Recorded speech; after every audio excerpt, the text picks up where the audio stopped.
All right, good morning, everyone. Thank you so much for coming on to day two. This is day two of the Harnessing the Power of Bean Research to Achieve Inclusive Economic Development day two webinar. And without further ado, I would like to welcome my co-host, Anorit Uwera, to take over the presentations as well as to take us through the various partners who are lined up today. So we have Wilfred Mushobozi, who will be presenting from Tanzania.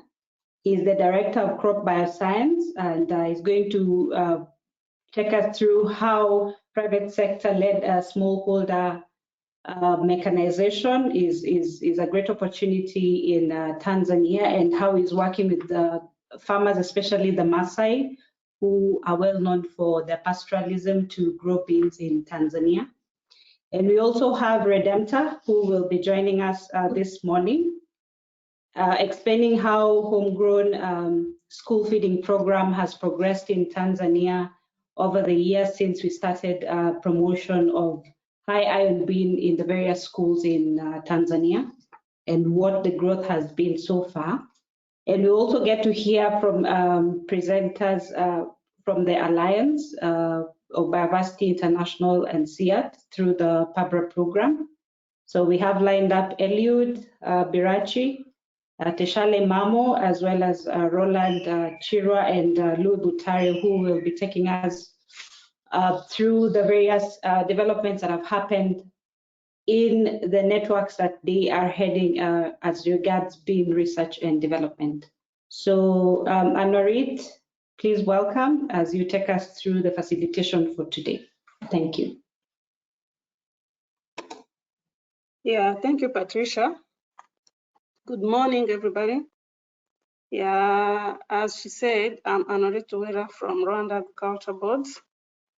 As we're starting our day two, I would like to welcome Wilfred Mushobozi, the Director of Crop Bioscience. Wilfred, you are welcome for your presentation.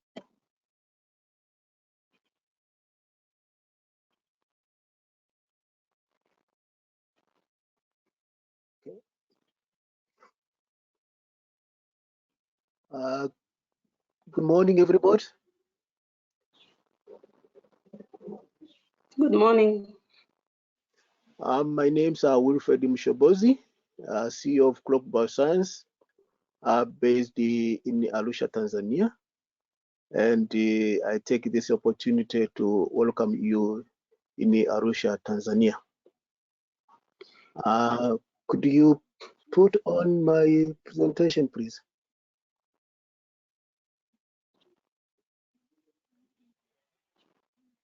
Valerio? Yes, sorry.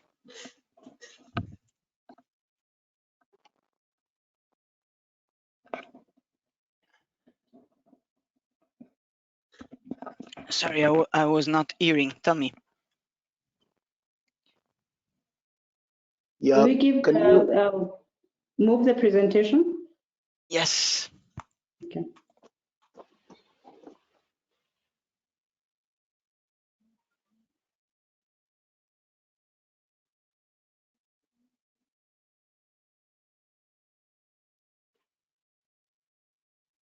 Okay, Wilfred. Are you able to see the screen? Yes, please. Yes. Okay. Yeah, please proceed. Next, please.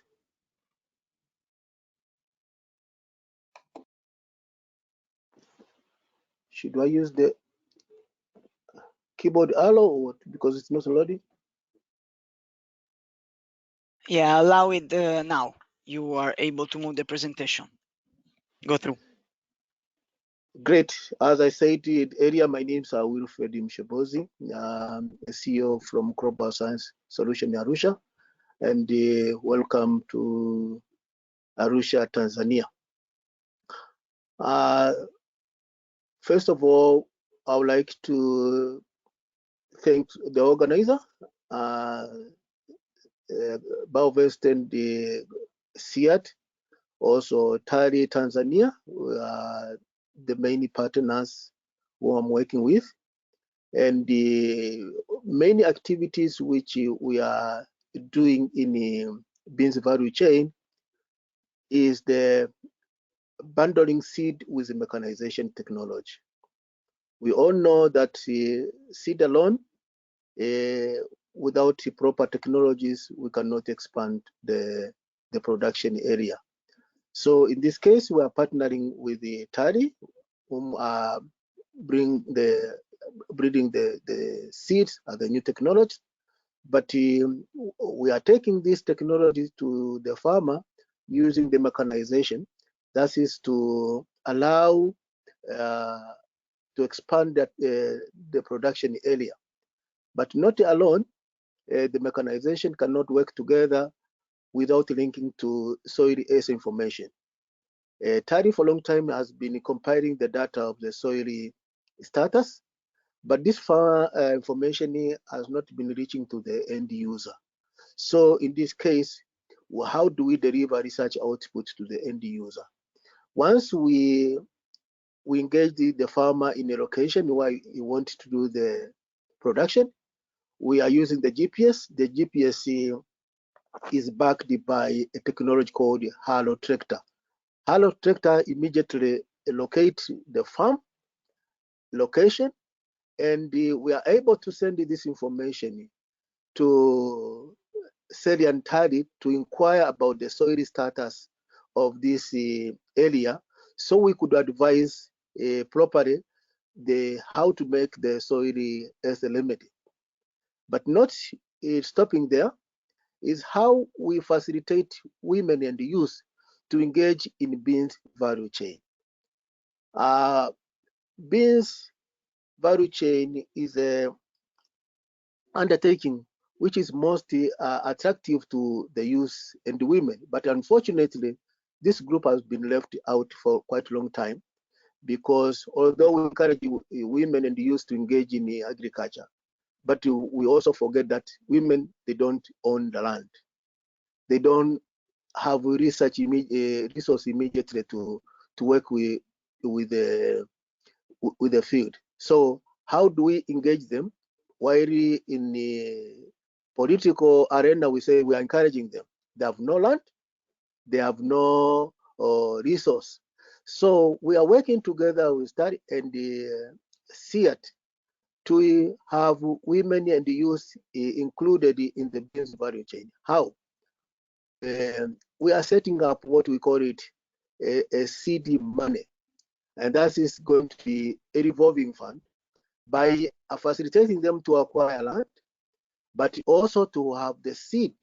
So the seed, which also is bundled with the mechanization. And at the end of the season, this group will be able to harvest and then sell the goods, the beans, and return the investment for the next group. So we have what we call it graduates and the intake. So the next season is where we engage another intake by using the same revolving fund. And what is happening now is that the youth have been a lot of youth have been attracted to this model. We are piloting now in a livestock community area, and we are engaging the Maasai women, and we want to see at the end of this pilot project how the learning story from this undertaking, how can we easily expand to more, because even as we start, there are more women and the youth very attracted to be part of the intakes, but we have the limitation. So let's pilot it and see what we can do. Next, please.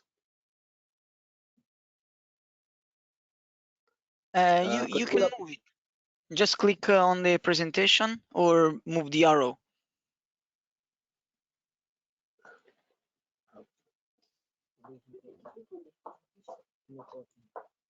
Yes, it has gone up now. It's quickly. I want to go back. Back again. Back. Down.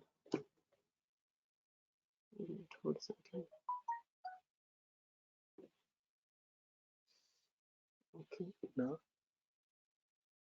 Next. This one. Sorry, we have technology clash here. There is a little delay when you click, so just click it and then wait. If it doesn't work, I can do it in the background. Okay. I heard the right. Okay. So other undertaking we are also doing with the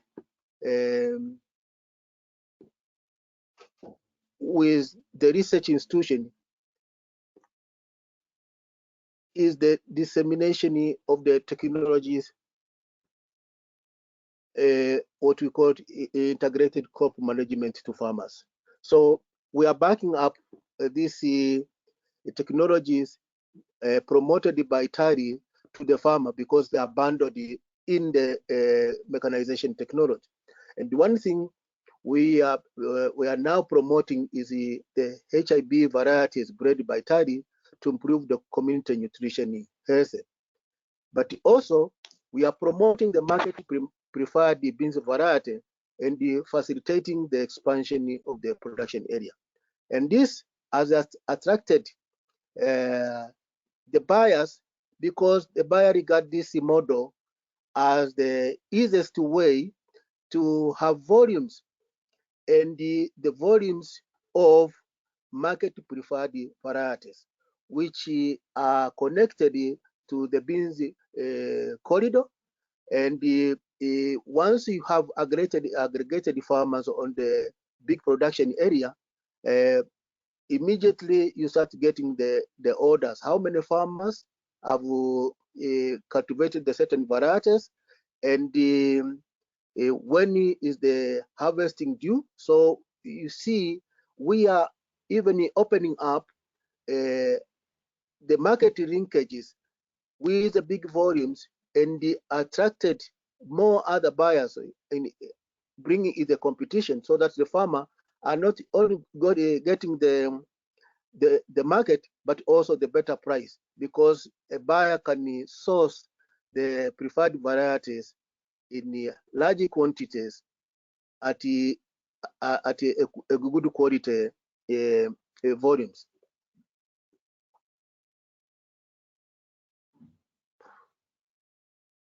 Yeah. Why our model, we are advocating this mechanization bundle, seed aggregation farmers and the commercial blocks. One thing is to open up opportunities for the farmers to be able to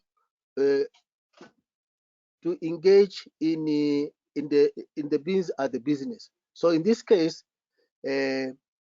we are participating in the value chain through seed funds to cater for the seed, land, and the mechanization services. And the farmer, they say all these services, they can get it on a single source. But also, since we started it 3 years ago, we have seen the number of farmers receiving our service. You can see the trend starting from 2019 up to 2021. The number has increased from 650 acres to 4,570 currently, as we are ending up the beans season in northern zone.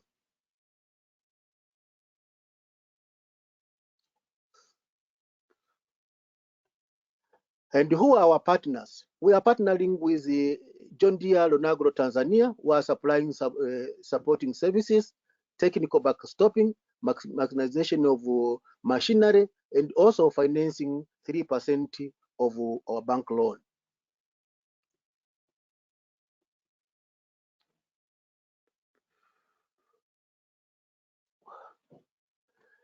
We are also partnering with the Tanzania Agricultural Bank, which are financing the risk facility of 75%, the loan of 60 for about 36 months, and the loan interest of 14%.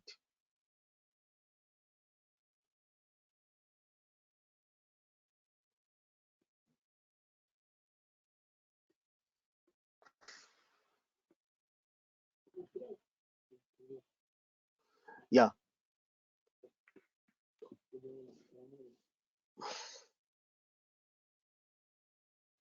Yeah.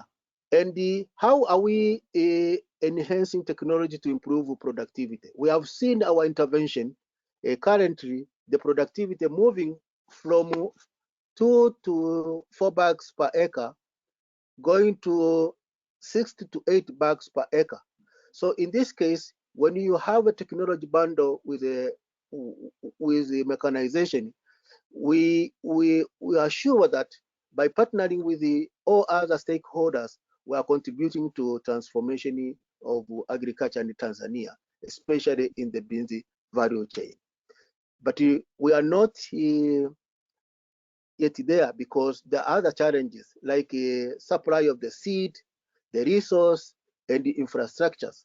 So we would be interested in much to make sure we have the seed, more seed pipeline, which involve the participation of the private sector and also the resource through the equity or partnering with the bank with the affordable interest, so that we can institute the irrigation system to make sure that those preferred varieties are multiplied in a large number, so the farmers who are expanding their production area can access the seed, and also which make opportunity for us to expand the mechanization services. So I would like to say make my appreciation and acknowledgement to Bioverse CIAT Tanzania, TALI,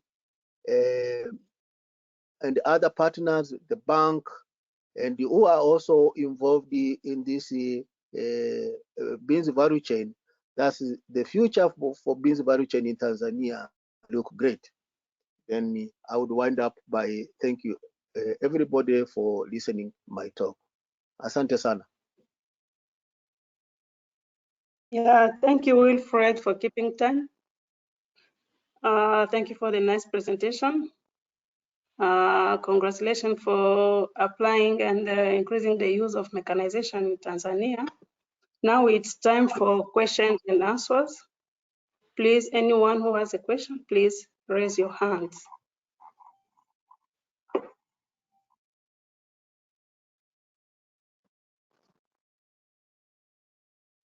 Hey, there is a Simon. I just unmute him. You can unmute you, Simon, and ask your question. Good morning, colleagues. I have two questions. The first one is on the involvement of youth and women. I would like to find out the sustainability of this involvement or this engagement beyond the project period.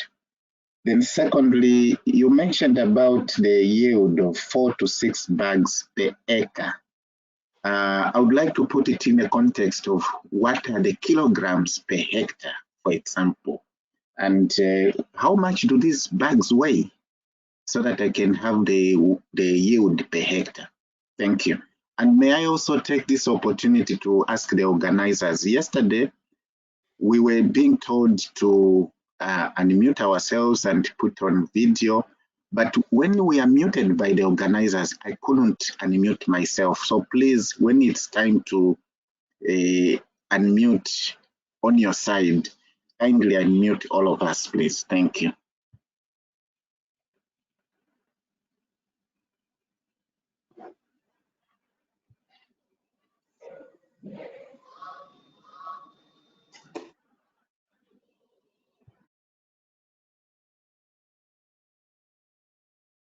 Any more question, or should I address this one?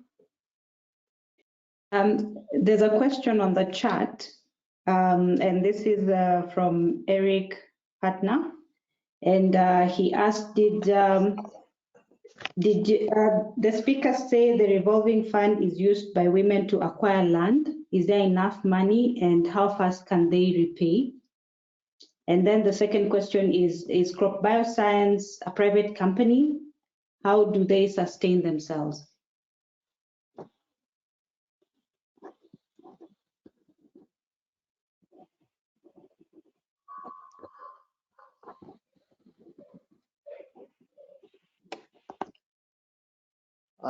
Is there any other question, or should I start immediately to address the two ones? Please go ahead, Wilfred. Great. These are nice questions, especially when you are talking about the youth and the women and the sustainability. As I said earlier, we have started with this is the piloting and what we call it a seed money or the revolving fund. And what this seed money does for this group of youth and women, first of all, when I talk about the acquisition of land, is about land. They hire the land for the season, so they don't only go and buy the land. They pay for, because it's a common phenomena in the field during the season. Those who own land, because they don't use it, whether it's owned by the village for local governments or by certain estates, they are not using all of it because of seed shortage. So what they do, the land hire during the season goes up to 50,000 Tanzania shillings per acre. But this may not sound big much, but for the youth and the women, it's quite a big money. And so what we are doing, we say, okay, we it's like a loan, 50,000, and then we go also for the seed. We require the seed about 20 to 25 kilograms of the seed for 1 acre. Then mechanization, plowing, harrowing, and planting, and this come up front. What the youth and women are doing, they contribute their energy by doing the weeding, harvesting, sharing, and bagging. And at the end, when they harvest, they sell their produce, and then the seed money which they get up front from at the start are returned back to which now we are organizing the local government to collect. And then they retain the profit, which now we call them graduate. The graduate now use what he has earned. First of all, they have said, okay, now it's a chance we get the seed.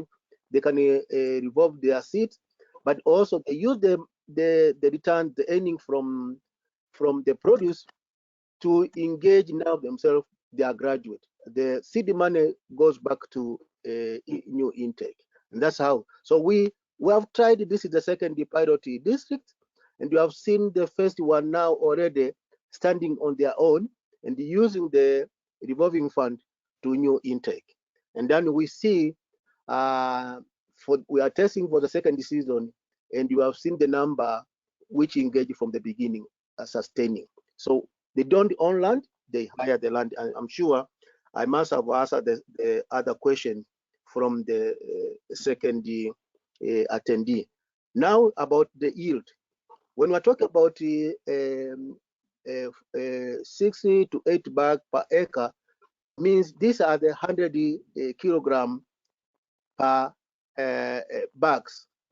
And for them, they used to get, depending on the season and the variety, some get 2, the maximum will celebrate get 4 bags.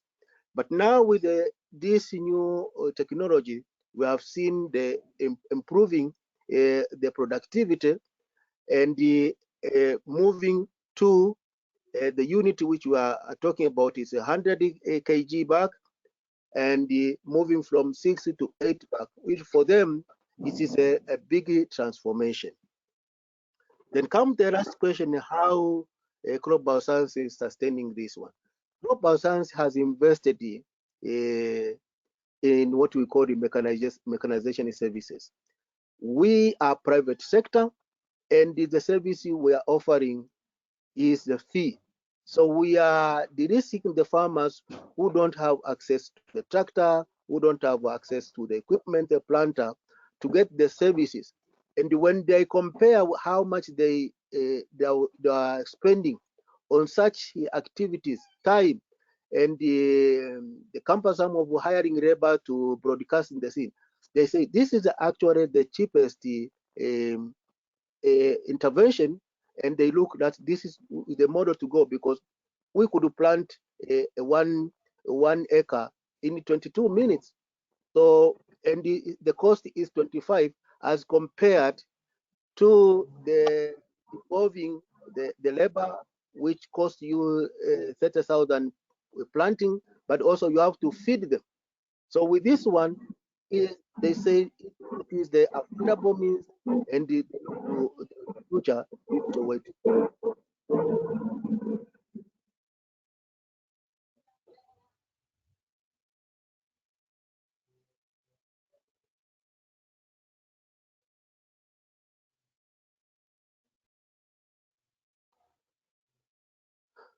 I think I've addressed the question, or is there any further question?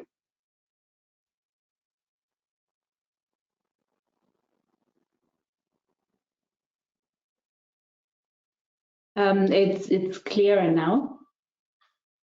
I got a signal from Eric that it's clear what you explained. Okay. Okay, thank you, Wilfred. If there's no other question, let me welcome the second presenter, Redempta Paul. He is an education officer at Karagwe District. If Redempta is around, welcome.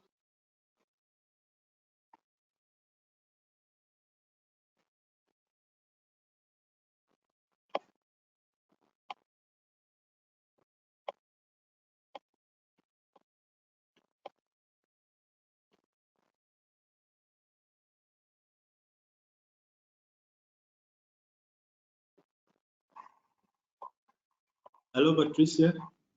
Yes. Okay, thank you.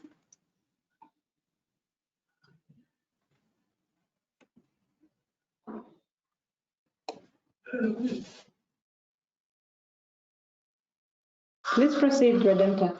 Dear ladies and gentlemen, can you hear me? Yes. Hello? Yes, we can hear you.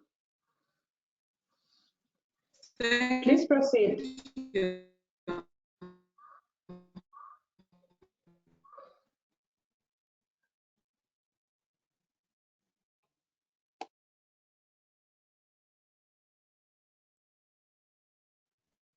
Thank you. Sorry, Redemptor, you have a lot of problem with the connection. We don't hear you very clear. So Dear could you please ladies and try? gentlemen, good morning. Clemens from Karagwe District Council.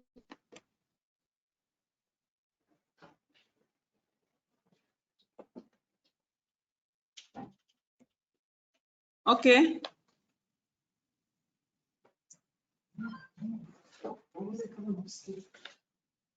Thank you. The first slide, please. Redemptor, just click one time because maybe there is a little delay when you click and when it changes. So just click one time and then wait that it changes, okay?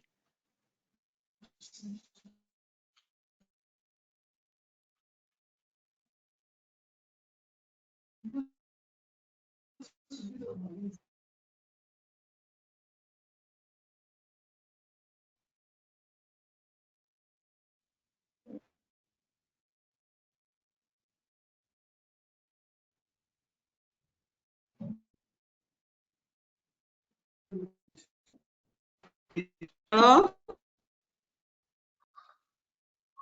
Oh.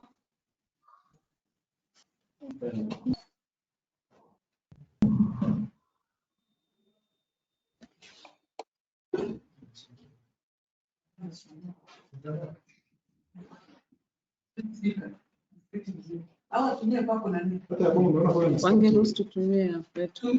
Kubali wao si ndo wanayo. Okay, Redemptor, just Nataka tell me niruhusu. when I need to change the slide, okay? Just say next when I need to change the slide, okay? Okay, Okay, you can start. thank you.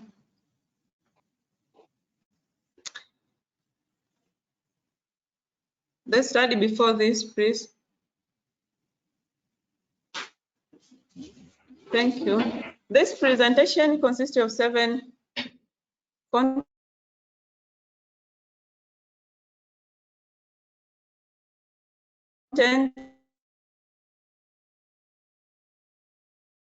The first is the introduction.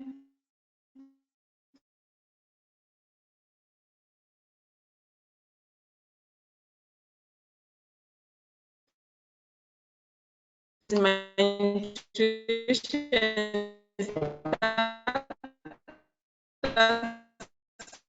Sorry, Redemptor, you have a lot of lag problem. We can't hear you very well. Tanzania Could you please try to The exit and re-enter in the meeting, please? is I am being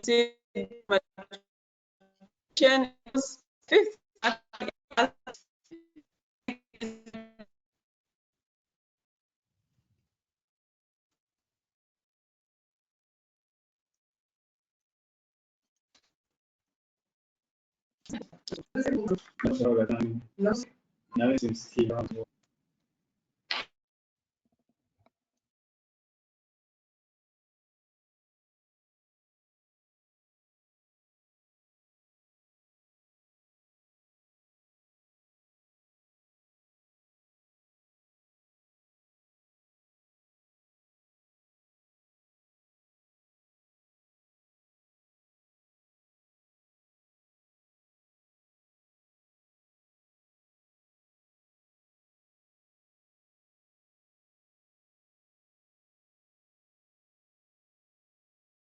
Okay, just wait for Redemptor that reconnect.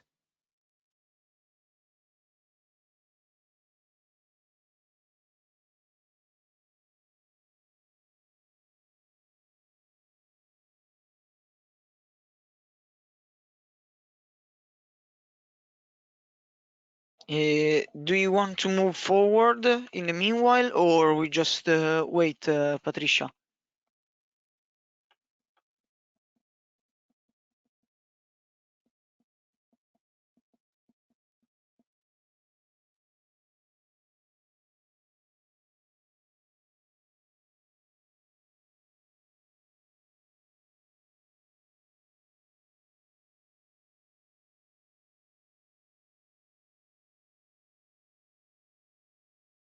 Let's move forward, Valerio, as we find out what's happening with Redemptor. Okay, so the next one is Eliud. Yes, please allow him to have the sharing option from his side. Yeah, Eliud, Okay. do you hear us?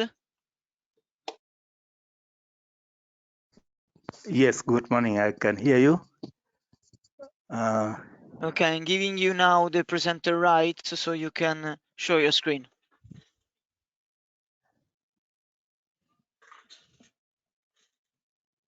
Okay. Should appear a pop-up that says, okay, open the presentation, please.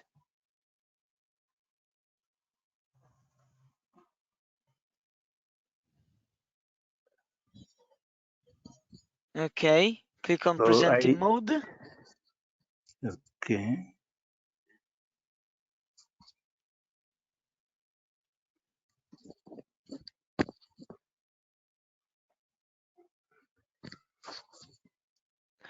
We see the notes. click on display settings, please. On display settings. Yeah, there. Okay. Okay. So Okay, swap. Yes. Oh no, sorry. Is okay. No, perfect. We can see it. Okay, you can start. okay. Thank you very much. So good morning, everyone. Welcome you to this presentation. My name is Eliud Birachi. I work with the PABRA, supporting the markets area within the program. So I'm going to share with you a few insights and lessons, maybe a few challenges also, and what we see about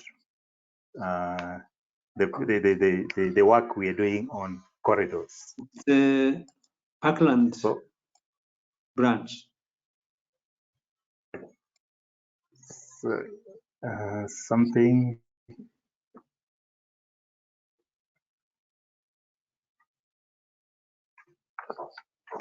My screen is behaving a bit different. Can you try and reshare the screen? Okay.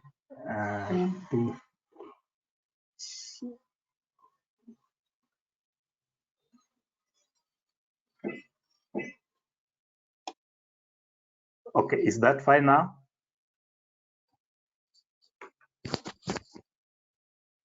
It's not yet on. Okay. Oh, it's not yet on.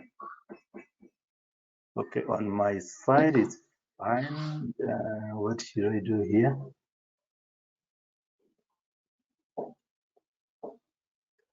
Valerio? I think Valerio needs to work on it, maybe. Yeah.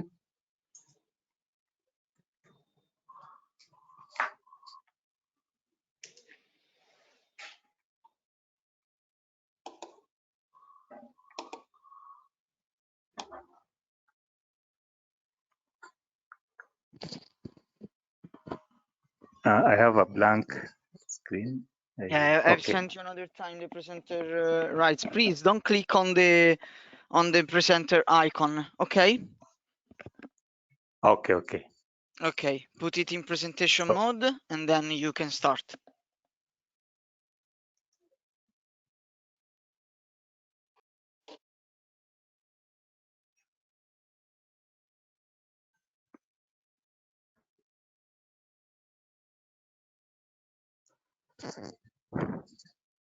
okay, I hope now it's clear. Yes, just put it on display settings. Yeah. On the display, okay. Yeah. Mm-hmm. Perfect. Okay, thank you very much. So, yeah, so our focus is some of the insights from the corridor work, and the map I'm showing here on the screen. What we can see are the corridors that we've been working with, and these are 9 corridors spread across Africa.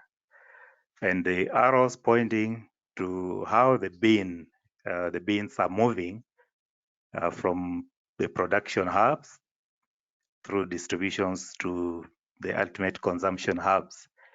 What you see in this map also is a good indication. I mean, you can also reflect this to the Africa Free Trade Area.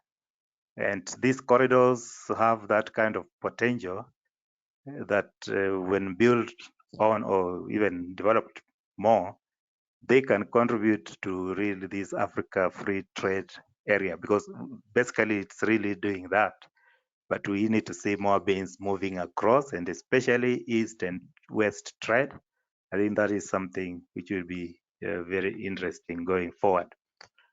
So just a little bit of what we've been working on, because the project is focusing a lot on trade, improving trade to benefit the different groups of people, especially women, youth, and the rural poor.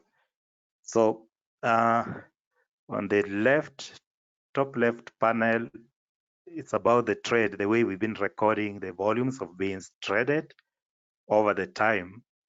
So we see, of course, there's been some progression, a little bit lower in the last 1 year, but we can understand some disruptions from the COVID, and this has affected a little bit on the trade. So a little less bean went to the market, and that was also indicated yesterday by G2L when they were making their presentation. So we recorded a little less, but generally the trend is towards the increasing numbers. And the number of males and females that are linked to the profitable markets, we also see a bit of variations, but basically we are above the target. And the lower numbers, more or less, are to do with the reorganization of how we capture this data. But also last year, a little lower numbers that took the produce to the market because of the uncertainties of COVID. And in this market access, we see women accounting for about 51%, just about a half. So women are not yet losing out, and we are happy for that. So we continue promoting that. Part of the market, part of the trade is also to do with the bean products that have been processed, which has been increasing over the last few years. Actually, this has been one of the major growth areas. So we see more consumers reaching out or consuming the bean-based products. These are the processed products. This has been growing over time, over the years, as we see in the top right panel. And at the bottom, this was supposed to be something else, sorry. Maybe on high iron beans, actually, which has also been increasing, as we see in the text. Okay.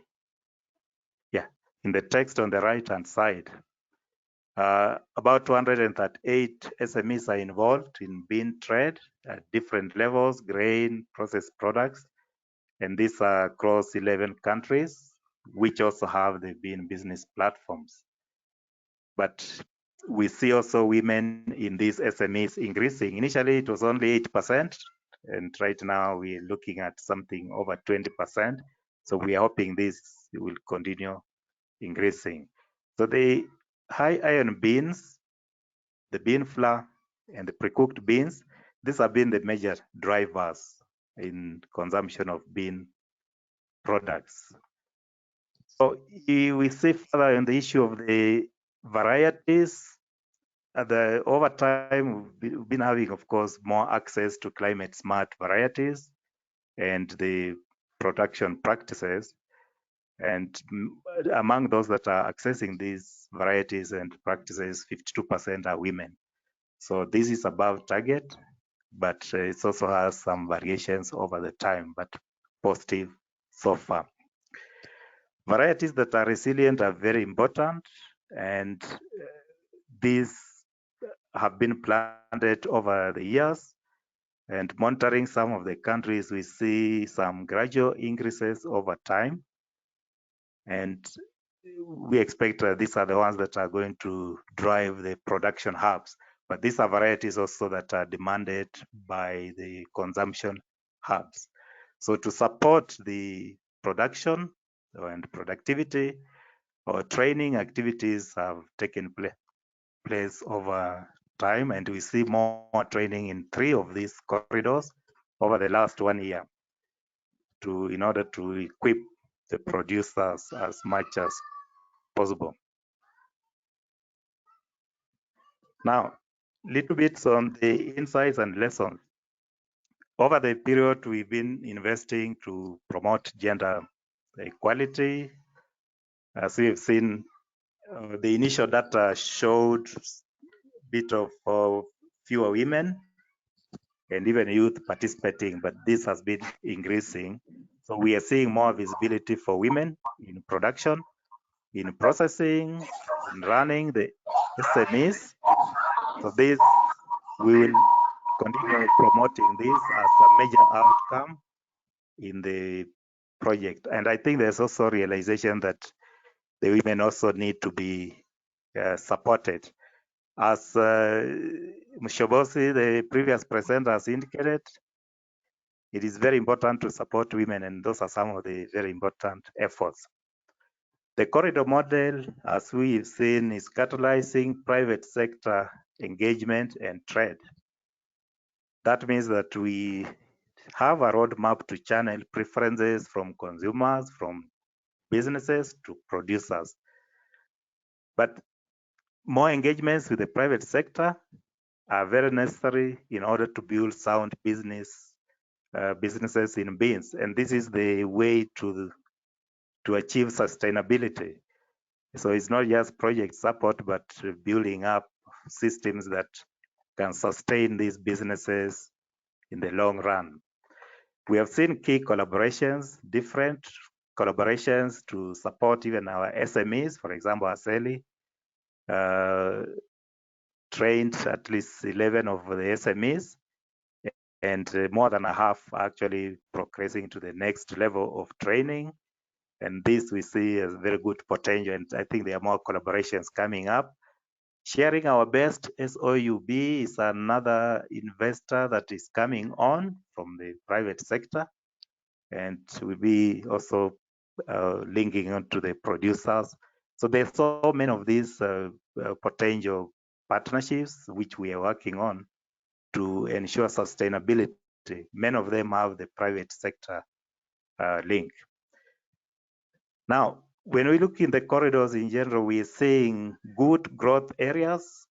Sugar bean has been growing in the Southern Africa region and even in Eastern Africa region. But also we have other beans like the purple beans, which are really coming up.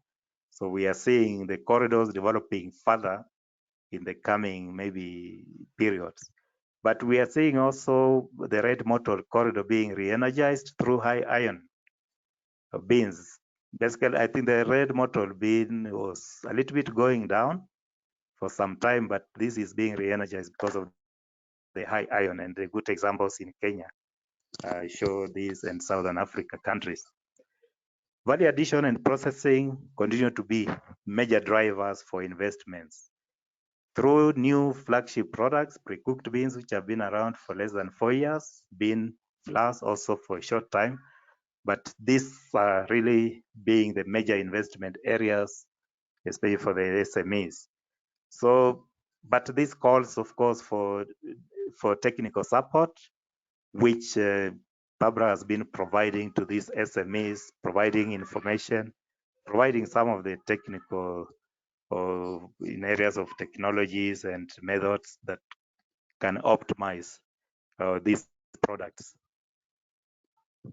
So we also see a bigger focus on supporting business and market advisory services, which are contributing to upgrade the SMEs.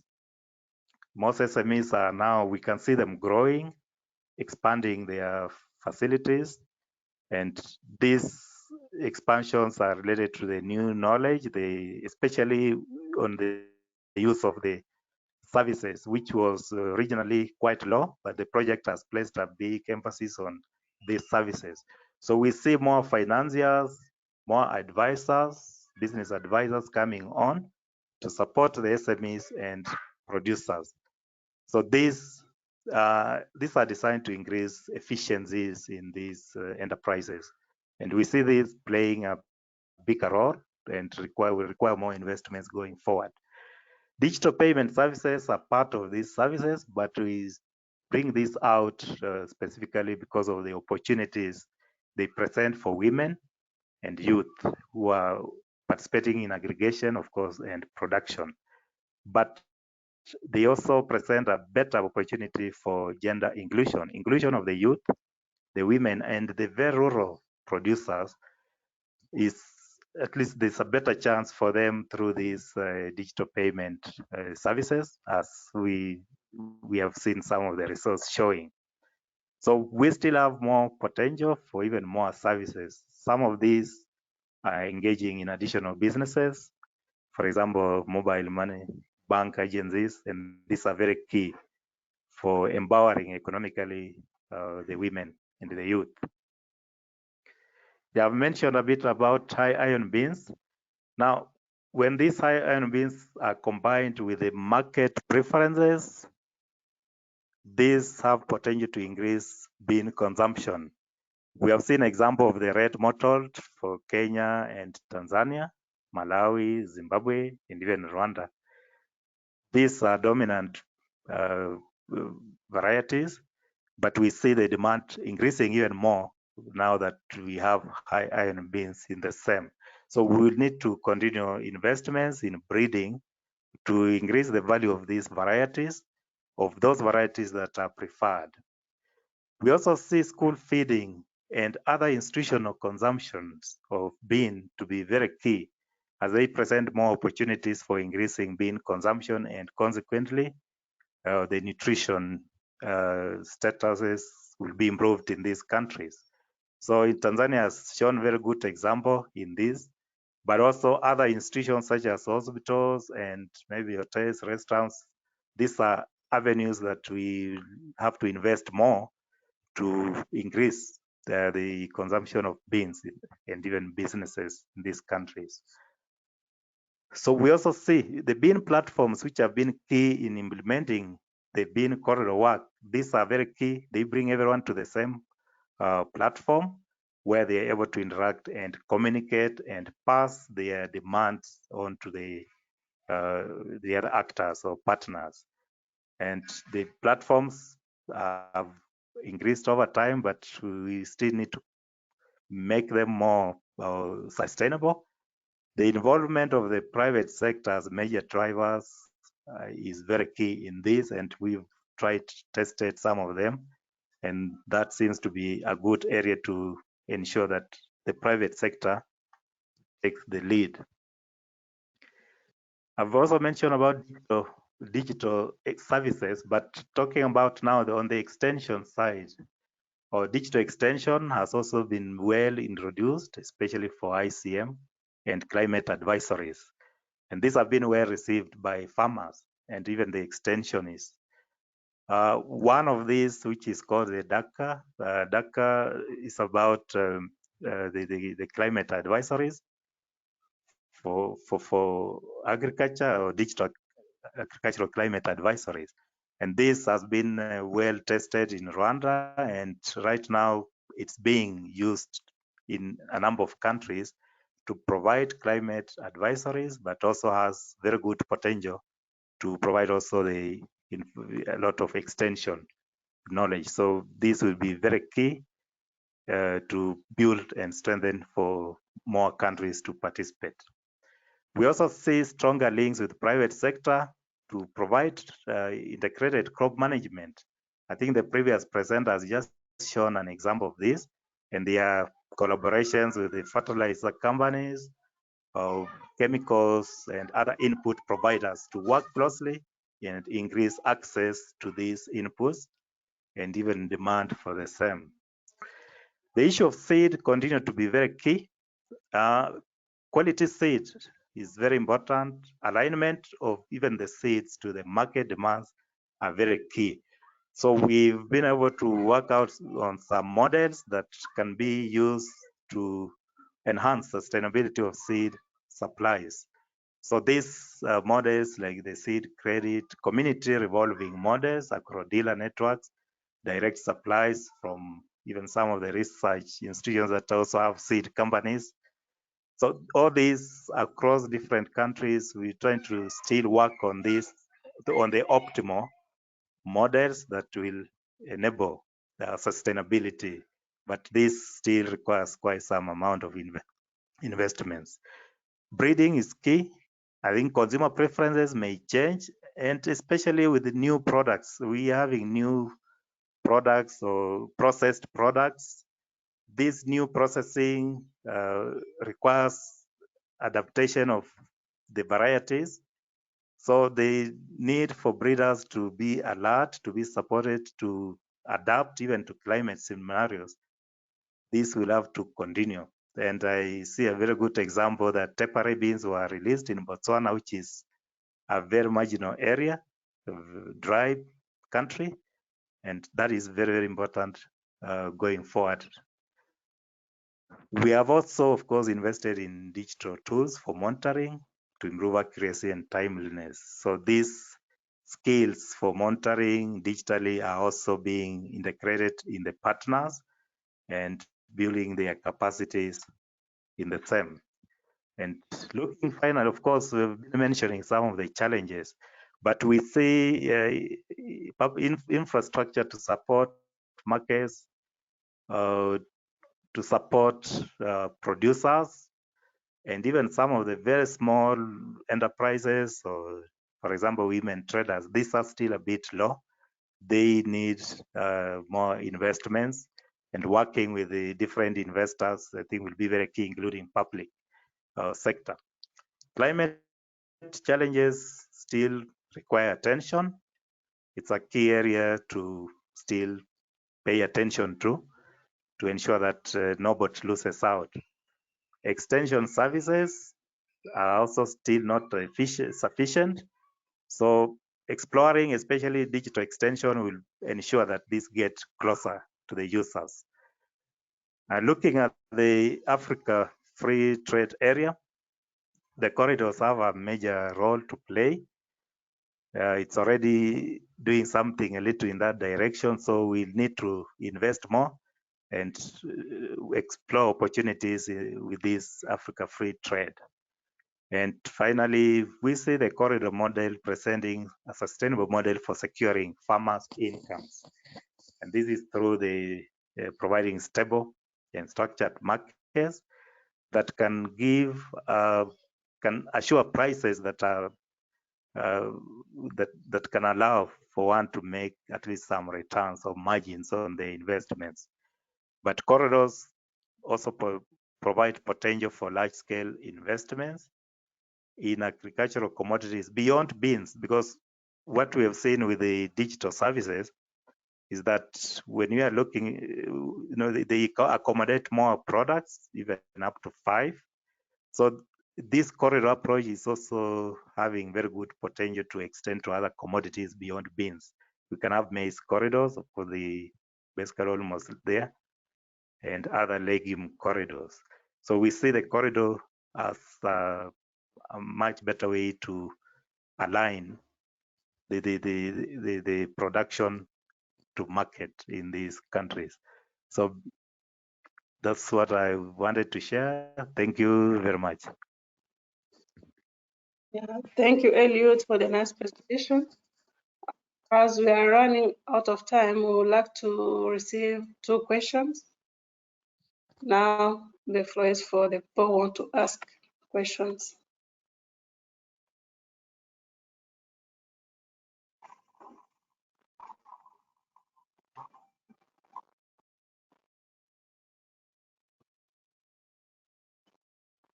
There are a couple of questions from the chat. So from Joyce Malenga, she asked, would be interested to see the list of some of the resilient bean varieties suitable for hot, dry areas in Kenya. And then Eric had a question on high iron bean, and he asked, is high iron bean recognized and valued by consumers? And how can consumers tell that the bean they are buying is high iron? Yeah. Then there's a question from Rose Matiko, and she says, potential to increase consumption of high iron bean is an opportunity for increased markets and hence a need for more capacity building to entrepreneurs in terms of technical support and provision of facilities. Yeah, those are the questions from the chat. And Eric appreciates the presentation. He says, thank you for a very good presentation. Thank you very much. So the question on bean varieties that can be suitable for Kenya. Okay, we know those that have been released, which are high iron also, and there are also more resilient for drier areas, though they have performed much better even in areas with the rainfall. But I think maybe working with the team, the breeder team, I think this can be worked on through our colleagues, even in those that have done well in Southern Africa, for example, in Botswana, which is even much drier. So there is the possibility to continue looking into this and testing, jointly testing some of these materials. I think they are available within the breeding system. So I think we could reach out to Claire and Roland for more on that issue of the varieties that can be suitable for Kenya. The high iron bean and how consumers can differentiate. Now, these high iron beans are not so many varieties. If I take example for maybe say whether it's Rwanda or Kenya, there are not so many varieties. There are quite few. With the exposure to these varieties, producers are able to distinguish them easily. But basically what we having is a form of traceability from the seed system together with the training, so that those who are handling these high iron bean varieties are able to know and differentiate them from others. And that training and exposure helps to ensure that if you're buying seeds, you're not mixing one for the other, because some of them look quite the same for those who have not been exposed to them. So there is a lot of training that accompanies these varieties, and where that training has happened, it's very easy to distinguish these varieties, and the seed supply system plays a very key role to ensure that there is no mixing with those that are not high iron beans. The comment from Ross, I think that's a good comment. Capacity building, that's very key. It's very necessary to increase this capacity, to enhance, to sensitize, to provide more information, so that there is more awareness about these high iron beans. And that is part of the programming under the seed systems. It's also under the nutrition program to ensure that this capacity is available. Thank you very much.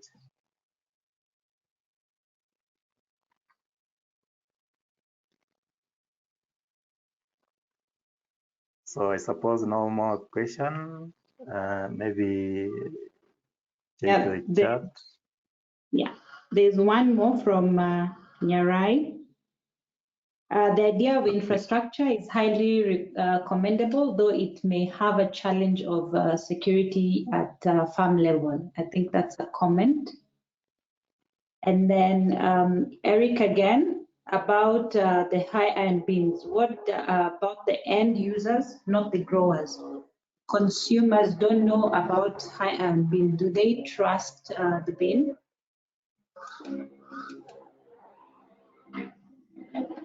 Okay. Yeah, that's a very valid issue or concern. Most consumers may not be anywhere near the production, so they might not be able to distinguish these high iron beans from the other beans.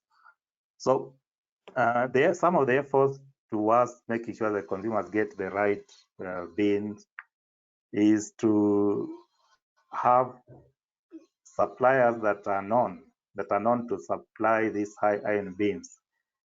And in some places, we've been able to bring on board the traders, those that are trading, those that are processing, so that they are positioned as suppliers of these high iron beans.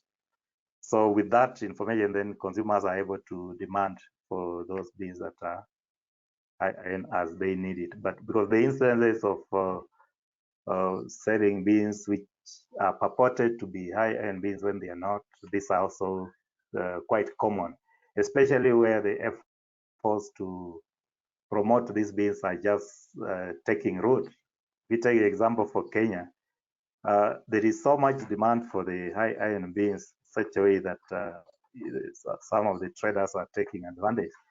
The supply is still low, but once the supply reaches the right levels, then consumers will be in much better position. So having supply channels that are targeted to these high-end beans is one of those areas that we are looking at to ensure that consumers get the right beans, bean types. Thank you, Eric. All right, thank you. Anna-Rit? Yes, Patricia. We can Thank you, proceed. Elliot. Okay. Thank Yeah, you. it's time for Redemptor to come back.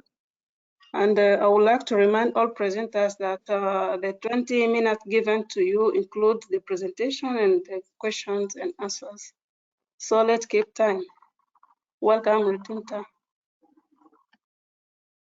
Thank you.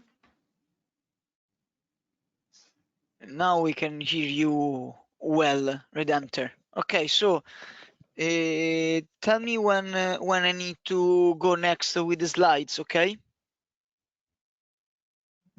Yes.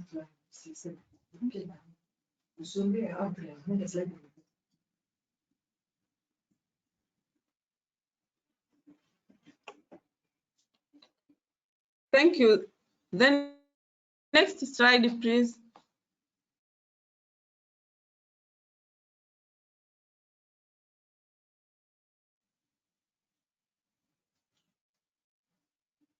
Hello?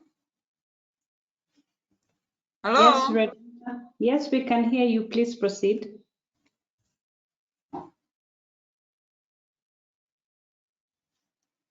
Thank you. As I said before, my name is Redempta Question from Karagwe District Council. I am going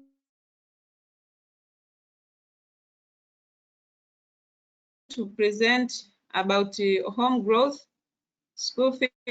This presentation consists of 7 parts. That is introduction, my nutrition status in Tanzania, introduction of iron bean in schools, iron bean in school, seed multiplication and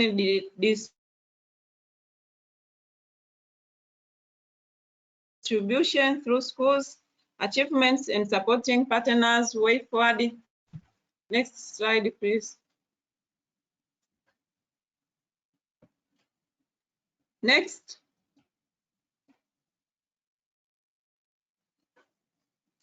Iron deficiency is one of the primary causes of anemia, which has serious health consequences to both women and children. About 3 in 5 children aged 6 to 59 months and 45% of women aged 15 to 49 years are anemic. Vulnerable groups are women at reproductive age. These are adolescent, pregnant, lactating women, and children within 5 years. Next. Okay. Other effects of iron deficiency include decreased physical performance, decreased cognitive performance, depression, and fatigue. This provides an opportunity for integration of iron-rich foods into household diets to combat anemia. As we see in this map of Tanzania, shows the percentage of children aged of 6 to 59 months with anemia.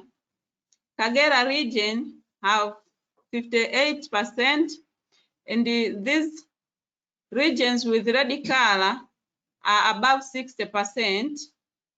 So as we see, the 10 children,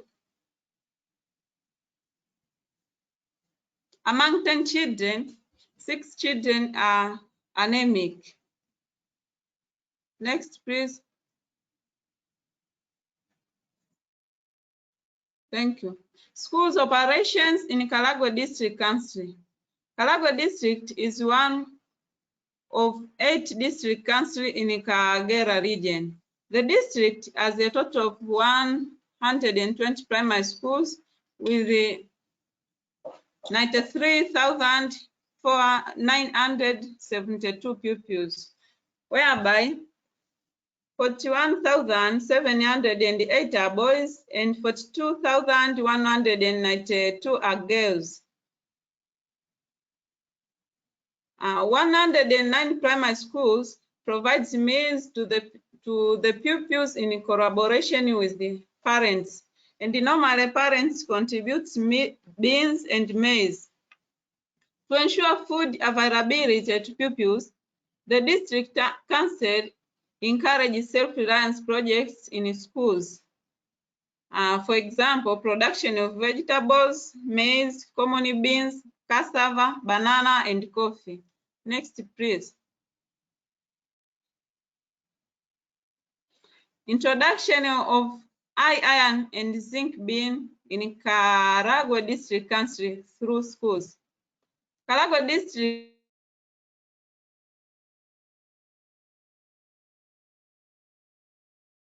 is one of 25 districts in Tanzania, but Karagwe District Council staffs received the training on importance of iron bean in combating malnutrition in 2018 by Tali Maruku researchers. Schools were chosen to be good entry point to the community.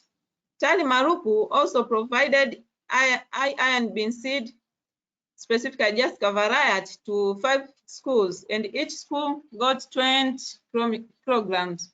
Researchers from Tali Maruku worked with the extension officers in Karagwe District Council to train teachers and pupils on good agronomic practice and nutritional contents for beans. As we see in this picture, these are pupils planting iron bean. So not only that they are planting in their school, but also they are learning the better way of planting so that they can practice in their homes. Next, please. Thank you. Iron bean seed multiplication and distribution through schools. Generally, the harvest was average of 600 kilograms in total due to weather challenges. The big challenge here was low rainfall, and it not only affects the school, but also the community at all. Also, Karagwe District Council took portion of seed and distributed to 10 new schools. Each school got 10 kilograms to plant in their schools. And after end of each season, Karagwe District Council collects seeds from new schools and distribute them to additional schools. Schools teachers also distributed small packets to their pupils and parents to plant in their homes. Next, please. Thank you.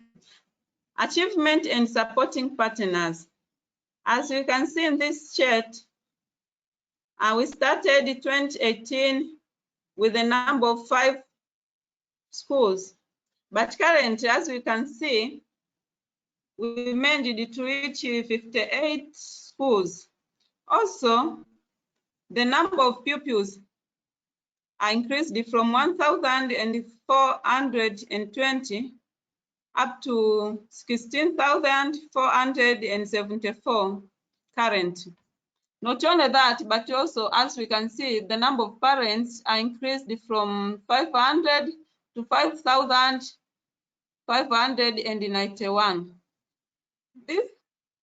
We managed to do this because of our partners who supported us, and our partners are Tali, Chema, Karagwe District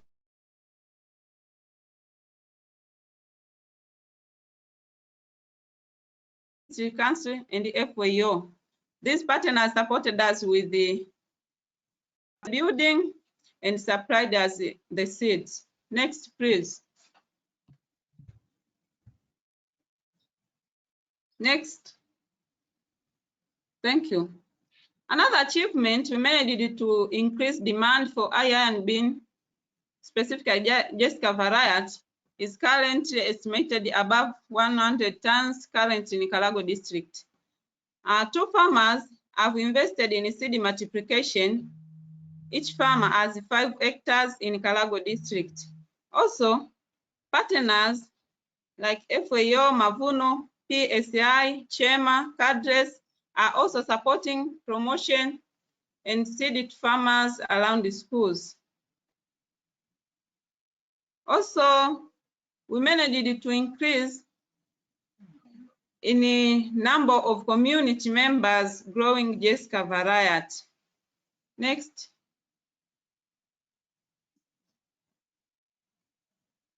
Thank you. As you can see in this picture, these are pupils enjoying a porridge of maize mixed with the iron bean. Next, please. A way forward. Kalago District Council is planning to continue with the distribution of seed to the rest of the schools, to set a budget to purchase additional seed, to work closely with the partners to support the exercise, to support production of seed within the district to respond to the growing demand, and also to encourage parents to increase production of iron bean and contribute as a part of meal for their pupils at school. Next, please. Thank you. Conclusive, I can say schools are good channel for technology transfer to the community. The number of community members growing Jessica variety has increased because of important traits such as short maturity, high yield, taste, and the nutritional contents. Next, please. Thank you. I would like to thank the United Republic of Tanzania, TALI, Alliance Biodiversity International, SEAT, PABRA, the Kalago District Council, and the others. Next. Thank you for your attention. Yeah, thank you, Clemence, for the nice presentation. And also thank you for keeping time. Now it's time for questions and answers. So anyone with questions, you are welcome.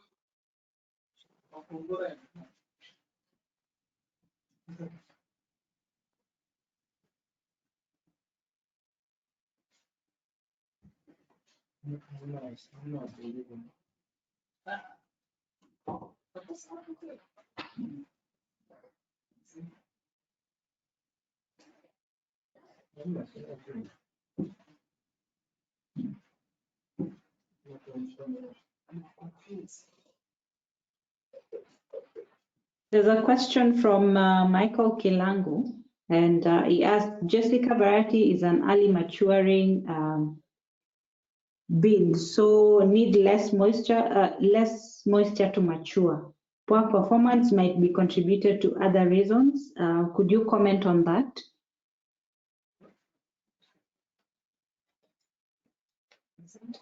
Thank you. Let me welcome my colleague to respond on that question. Welcome, Mr. Mbiu. Okay, thank you, Redempta. Thank you, Michael Kilango, for your question. Yeah, it is true. Jessica variety is early maturing, but the effect of shortage of rain depends on the stage of the plant stand. For instance, during that time, the drought spell appear before the flower started, the plant started flowering, so it affected the number of flowers, also the filling of the grain in the pod. Those are the amount. As you said, that it is true that when this drought spell strike after grain filling, the effect would not be that large compared to when it started before flowering. But actually,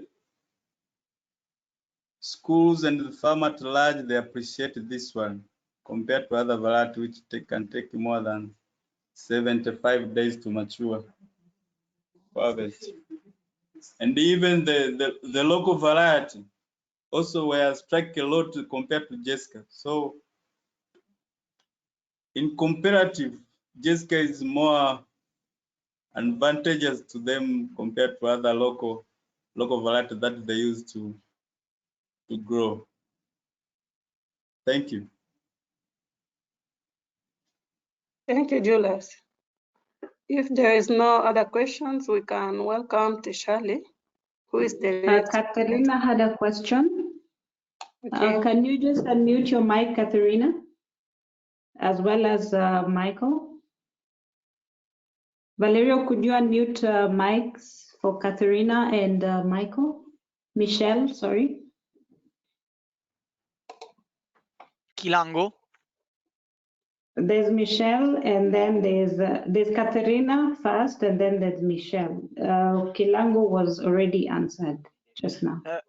Okay, you can do it by your own too because you're an organizer. Okay, I unmute Michael. Okay. Okay, thank you. Thank you very much. Very interesting presentation, and I think working with children's school, it's a very interesting way of diffusing good practices and so on. I wanted to ask you,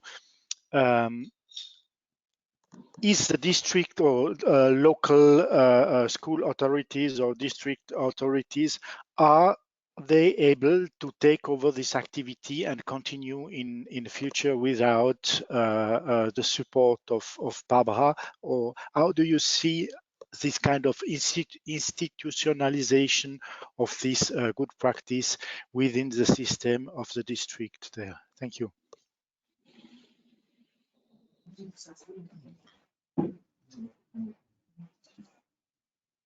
Thank you.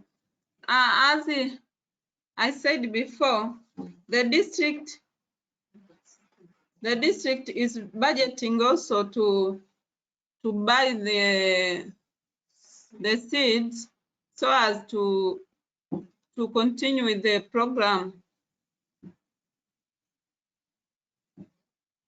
Hello? Okay, yeah, but that mean do they have the willingness to expand in all the school, and do they have the mean also to do this, and eventually that is also going forward beyond Yes, this district? Yes, they are willing. That's why each year we budget for buying seeds. So they are willing, and we look forward for next. Thank you. Thank you. Thank you. Okay, Katerina, go ahead. Yes, thank you. Can you hear me? Sorry, Mr. Mbiu wants to add more, please. Good morning. Can you hear me? Doesn't look like. Yes, we can hear you. Okay, wonderful. Good morning. Thank you, Clemens, for the nice presentation. I have just a question whether you are also monitoring after these many years the effect on malnutrition for those having consumed the high iron zinc beans.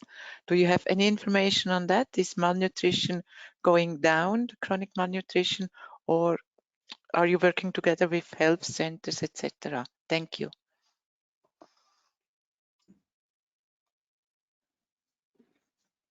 I don't have exactly figure about malnutrition, but it is slow down. We are fighting against this malnutrition.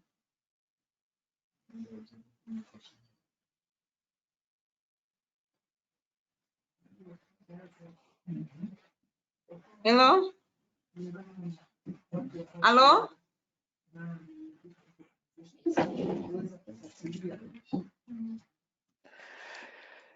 Yeah, Okay. But do you monitor That- whether there is a decrease in malnutrition in the schools because of the consumption of the HIB beans? Thank you. Yes. Let me add some points on what Redemptor was just responding to that one. Actually, this program it is multidisciplinary. At the district level, there is a agricultural district office, there is education office, also there is healthy department in the district. So they are working together. They are working together, and they are backstopping what is already implemented at the school level, also at the community level. For instance, for Karagwe district, we were with them. The district council, now they've set the plan for this year to monitor the health status of all pupils, and it is under 5 years. Under 5 years to check the health status after this program. So the monitoring there, and we've seen the importance of this program back to the ground at the school level. For instance, people now they consume meal prepared from the fortified beans. They enjoyed it, and some of the schools they say that they motivated even the parents so that they can cultivate just variety and contribute beans to the school for preparation of their meals. Thank you. Thank you.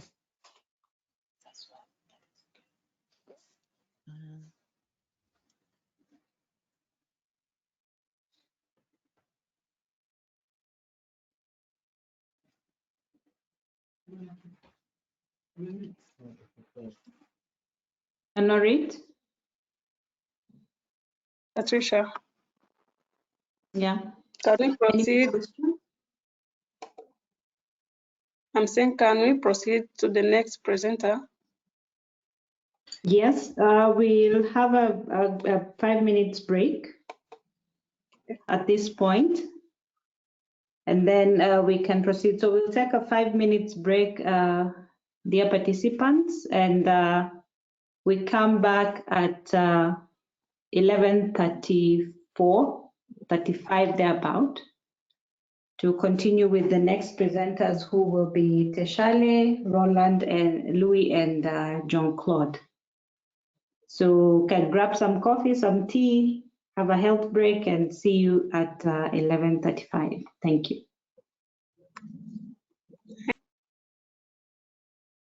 Yes, we can hear you. Okay. Now it's time to welcome Enoch. Enoch is Azareka representative. Enoch, are you around? Enoch?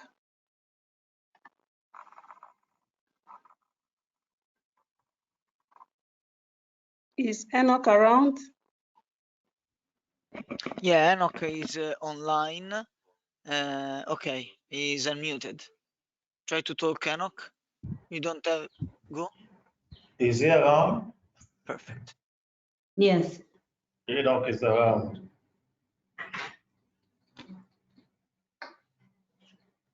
Enoch, can you hear me? Yes, I can hear you. Okay, welcome, Enoch. Okay, thanks so much. I think I'll not show the webcam. I think there's a bit of a challenge here, but all the same, as long as my voice can be heard, that's okay.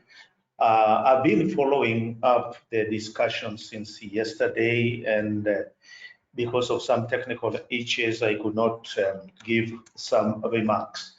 But I think it is also good at this time because I've listened to how some of the partners are working together within the region. So allow me just to say that Asareka has an existing MOU with the SIAT, and therefore by extension with the PABRA.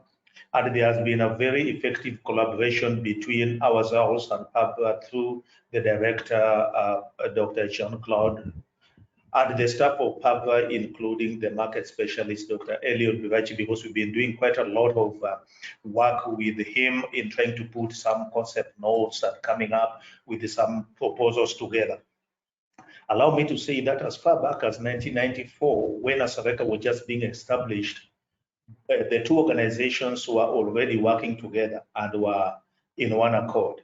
For example, one of the former executive directors of ASARECA, Dr. Fiona Opio, was the chairperson of the steering committee of the ICABRE. And this led to the release of about 11 bean varieties from 1994 up to about 1999. And these varieties were therefore effectively transferred to and prioritized among the farmers in 8 targeted countries like Burundi, Ethiopia, the DRC, Kenya, Tanzania, Rwanda, Madagascar, and Sudan. So we have been doing quite a lot of work together. And fast forward, allow me to say that during the implementation of our operational plan 1 and 2, that ran from 2008 up to 2018, ASARECA strengthened its partnership with the PABRA to further coordinate the bean technology generation, the dissemination, as well as the scaling up within all the member countries. And this was besides enhancing the dissemination of other assorted knowledge products. To date, ASARECA sits in the steering committee of both PABRA as well as ICABRE as a trusted regional convening organization. Allow me also, moderator, to say that so far ASARECA staff have participated in the steering committee and the planning meetings of ICABRE in Ethiopia. That was around February 2019, as well as in Ivory Coast around the same time, March 2019. It is also noteworthy that SIAT represents all the other CGR in the new ASARECA board of directors. This is very, very worth noting. That SIAT itself, where you work together with the PABRA itself, is the representative of all the CGIR in our board. And in this new board, Dr. Robin Brushara is a member, a very active member. He chairs the programs committee. He is also another member within what we call the executive committee of the board. And recently, he was also nominated by the board to sit in the recruitment advisory committee of the organization. So this brings us closer in-house to work with the PABRA. And allow me also to say that Tanzania, which is now hosting this meeting, through its Director General of TARI, is a very unique country also to ASARECA and to PABRA. Not only was Tanzania one of the founding member countries of ASARECA in 1994, but it also has had 2 strong chairpersons sitting in the ASARECA board, including Dr. Fidelis Miaka as well as Dr. Geoffrey Mkamilo. The ASARECA board is currently chaired by the Tanzania Dr. Geoffrey Mkamilo, who is the DG of TARI. He has effectively brought together ASARECA and the PABRA into very strong partnership that has been focusing on enhancing food security as well as provision of nutritious foods, mainly beans being top on the list. Dear esteemed steering committee members, allow me also to state that these successes over the past years in general and the most recent significant change in ASARECA in particular has been achieved due to the very strong support from the government of Tanzania through the Honorable Minister. And among the significant contribution brought about by the Honorable Minister to our organization include the Minister supported ASARECA during the reform processes by being a member of the ASARECA Council of Patron Ministers and still is. He endorsed the new ASARECA Constitution by appending his signature and therefore making the document official. He also ensured that Tanzania becomes one of the most committed countries in terms of honoring their annual contribution to ASARECA. And last but not least, he also has been very active in the ASARECA General Assembly as well as other governance matters. Allow me, moderator, also as I near the conclusion of my statement, to say that ASARECA, through the High Value Non-Staple Crops Program, maintained and continues to strengthen the partnership with PABRA. leading to the coordination of national as well as regional research for drought-tolerant bean technologies for both bush and climbing beans, including micronutrient-rich bean seeds that were capable of being rapidly multiplied and which were based on the increasing seed demand by the private sector, the government entities, as well as other NGOs and the farmers. So in conclusion, the Asareka-PABRA partnership has achieved significant milestones. For example, this partnership has led to the strengthening of the networks of researchers and actors in the bean value chain. The partnership has provided a formal platform for all the bean scientists and the value chain actors to collaborate in seeking solutions along the bean value chain, including technology development, post-harvest management, and the development of new products and food safety in totality. The partnership has also promoted active knowledge generation, knowledge sharing, as well as building capacity on the bean scientists and actors through the linkages with the global sources of knowledge. The partnership has also led to our joint development of the concept notes and proposals, including those that are related to COVID-19, and we believe that we are still going to collaborate and come up with many more concept notes and proposals, which we will be distributing or sharing with some of the potential development partners. It is noteworthy that in as much as there has not been much success in winning these proposals, the two organizations are determined to push on and to seek support to implement joint activities. So at the Asareka Secretariat expects to grow this partnership with PABRA into more collaborative initiatives, and we will continue to optimize mutualism in our programming and governance together with you, and mainly through our flagship project, what we call the CADAP XP4, which is currently funded by the EU. So looking forward, we want to enhance these results that are being shared here so that we can work together and make sure that they are scaled up, they are replicated, they are disseminated to all our member countries. So back to you, moderator. I think this is a good partnership that we are doing together with Asareka and PABRA. So thanks so much, and thanks. Thank you to Enoch.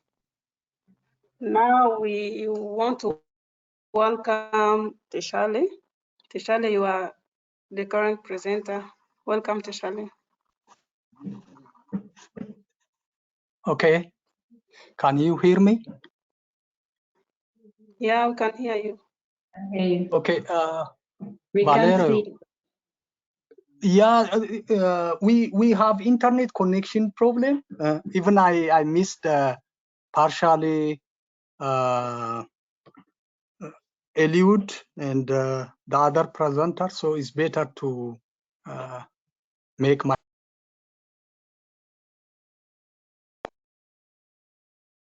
connection problem. I don't know why. Okay, please proceed. Okay, where is my Valerio? Can you put the slides? Yeah, I have already put your presentation. Do you want to move it with the mouse controller? I can't see it. Where is it? It shows me the harnessing the power of bean research to. Yeah, Teshale Mamo. Yes. Is not this one your presentation? No, Teshale Mamo. Where is it?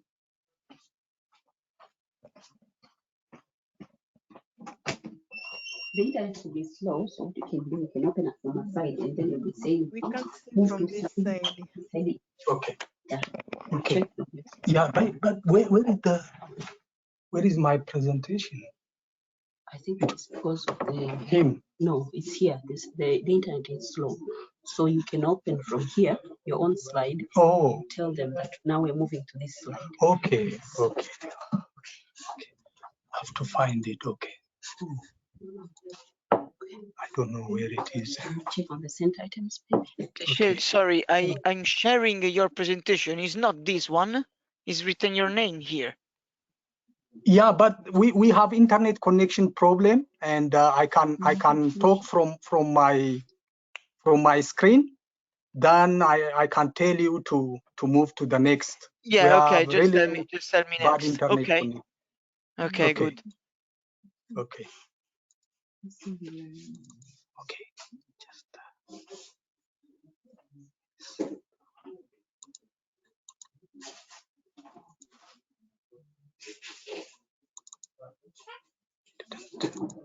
okay.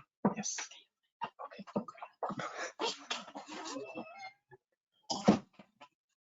Okay.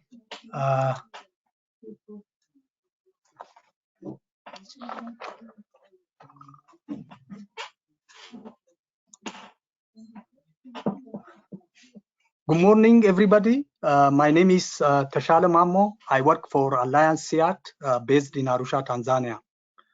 And I'm a bean breeder and e-covering coordinator. Next. My presentation focus on the following points: overview of the network, major bean business corridors in the region, bean improvement in the region, achievement, bean seed system, Burundi achievement, and the future plan. Next.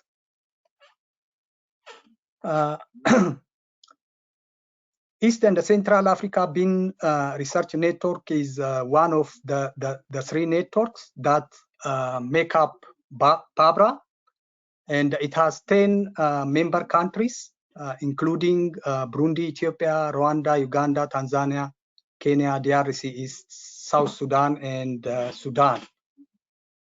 Next.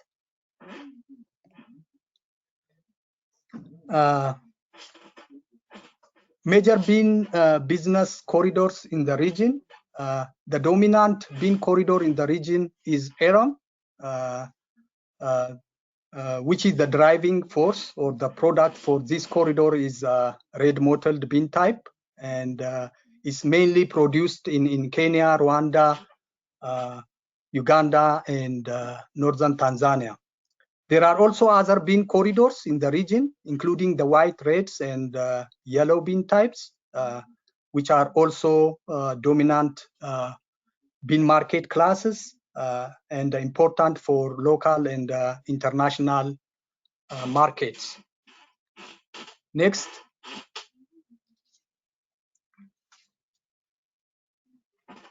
The bean improvement in the region following the DLB approach, and I'm going to show the case of yellow bean. The innovative work that has been done by regional network with the NARS is a development of product profile using demand-led breeding. We can say it is a market-led approach to new variety design in the region.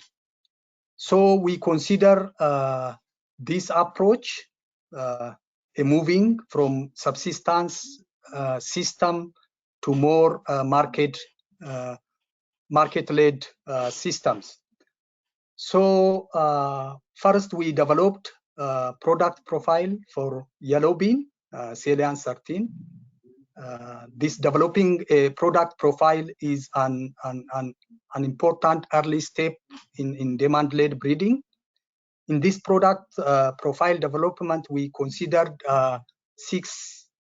we followed six basic principles, including client preference, the trait that clients needs, value chain, market research. We conducted market research, and we also approached following the multidisciplinary. We included several experts during this product profile development, and we also considered production where the new bean variety can be grown. So PABRA, along with the TARI scientists, conducted a survey of yellow bean value chain to explore trade of yellow bean grain and potential seed markets in Tanzania. So based on this study, we identified traits or attributes that are market demanded and farmers preferred. So in this yellow bean product development, as I said, we follow a multidisciplinary approach, including a team of researchers, seed companies, private and the public, and other main actors in bean value chain. So currently, all the 3 networks under PABRA participating countries have already adopted the demand-led approach in their breeding program. So any bean breeding program in Africa is following the DLB approach, the PABRA DLB approach. Even now, other commodities are adopting this PABRA DLB approach. So we can say that this is one of the success story that we have made in this region, and then we expand it to other regions or networks. Next.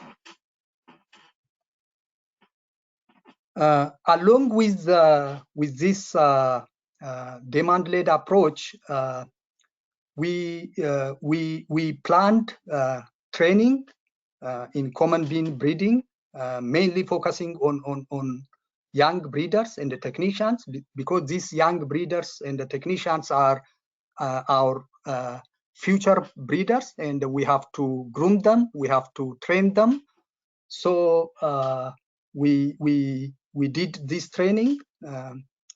Unfortunately, in 2020, due to COVID restriction, we were not able to travel and train these young breeders and the technician physically. So we innovated an idea that through a virtual meeting, we were able to conduct this training. So for a total of 30 young breeders and technicians, we gave them training in conventional and the modern breeding techniques like genomic selection and the marker-assisted selection. And this training were held weekly for at least 2 hours for 8 consecutive weeks. So at the same time, we invited speakers who trained these young breeders from different organizations. Some of them from SIAT, Colombia, University of California, Davis, Ohio State University, and some experts from DLB and our regional team as well. In addition to this training in breeding and genetics, we conducted more than 40 bean researchers from all the 3 networks. They were also trained in practical skill and knowledge in application of breeding management system. Commonly, we call it BMS. This training was initially initiated by the regional network, but served for all bean researchers, including Sabrin and Wekabrin. So we have been working together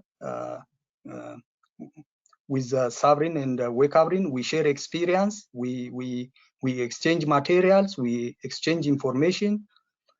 And if we need someone expert from Sabrin or Wekabrin, we invite them to train us, to train our nurse breeders here in our network. So the objective of these trainings were to capacitate young bean breeders and fellow technicians to use modern breeding techniques like use of marker-assisted selection to speed up the breeding cycle and accelerate the genetic gain. This is one of the bottleneck now we are facing. we are trying to accelerate the genetic gain by speeding up the breeding cycle. So we hope that the training helps to increase efficiency of breeders to release varieties that are farmer preferred and the market demanded within short period of time.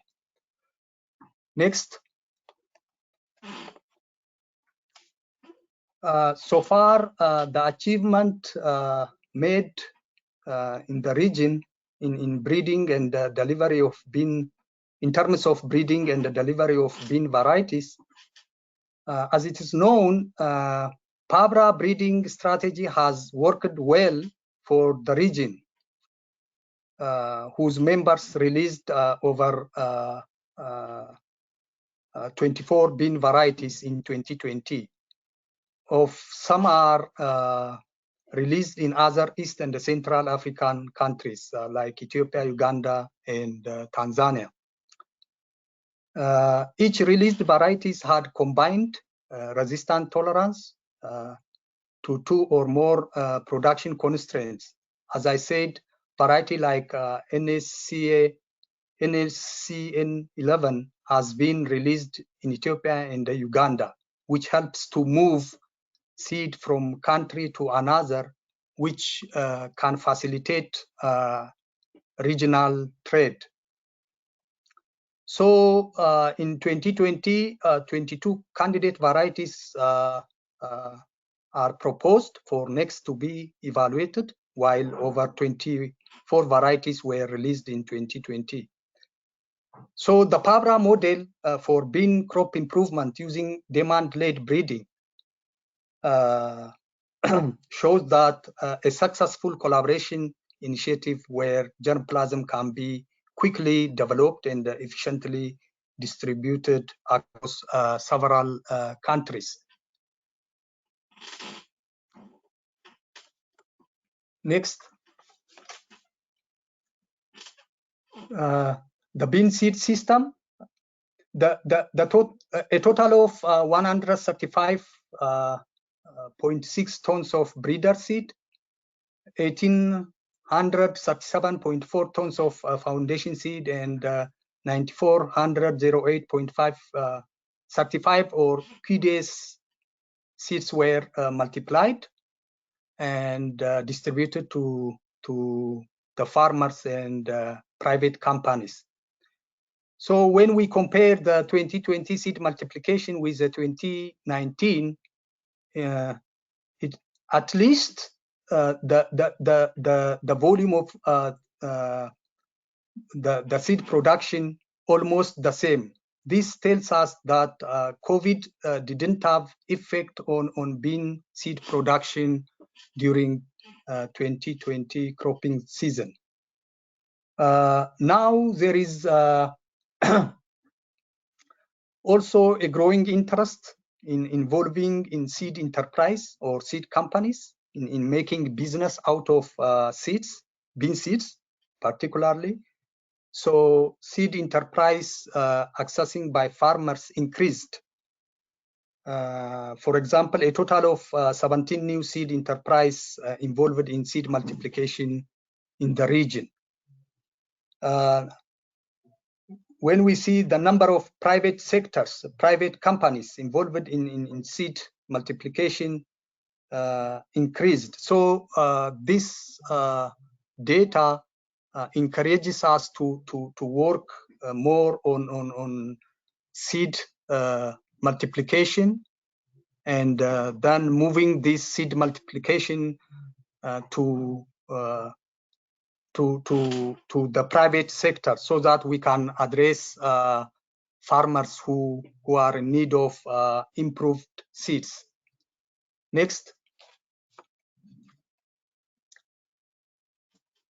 The Burundi achievement of the initiative, over 23 climbing bean varieties were released, of which 5 of them are biofortified, and agroecological for climbing bean production increased from 7 agroecology to 10. And at the same time, consumption for biofortification increased within 5 years. The bean yield, which is a very important progress, is increased from 0.7 tons in 2014 to 1.5 tons in 2020. I really congratulate to Isabu and partners in Burundi for making such great achievement within 5 years. Next. So the network future plan is strengthening capacity building. More training is needed for young bean scientists. Strengthening corridor or demand-led research approach, which is now being implemented by all NARS bean breeding program.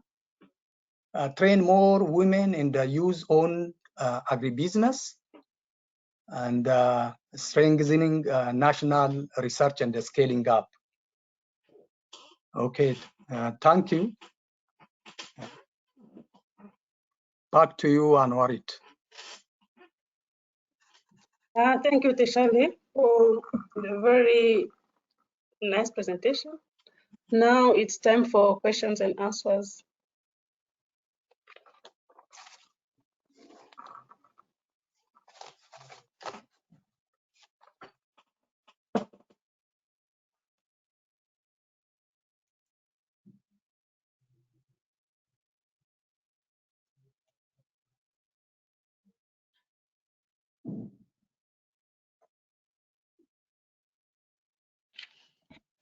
Seems there's no question, neither in the box. So if there's someone that has any question, just raise their hand, please, and I'll mute them.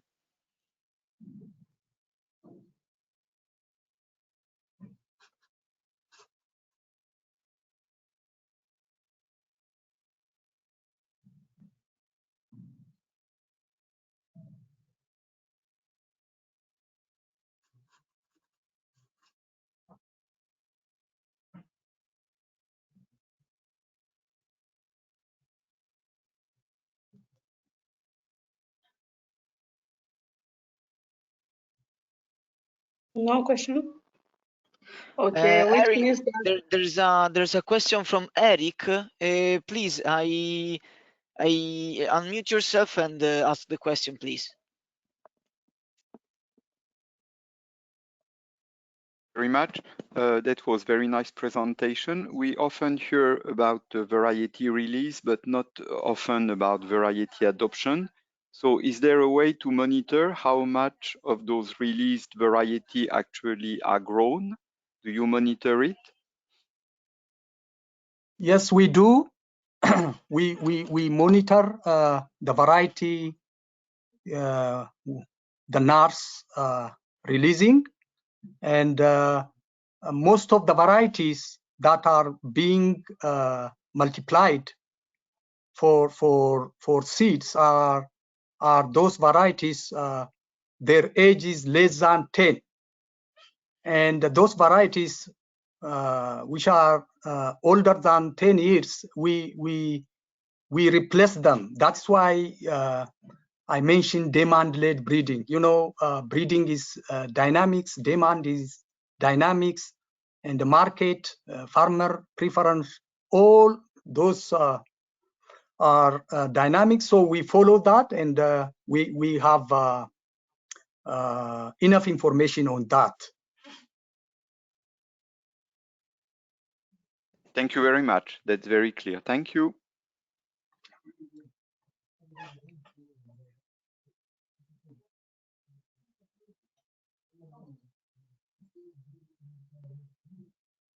Valerio, I can see also Katarina. Yes. Katarina, you can talk. Unmute yourself and ask the question, please. As per a question, sorry. Can you hear me? Yes, we can hear you. I don't know. I didn't raise, maybe by mistake, I raised my hand. Sorry for that.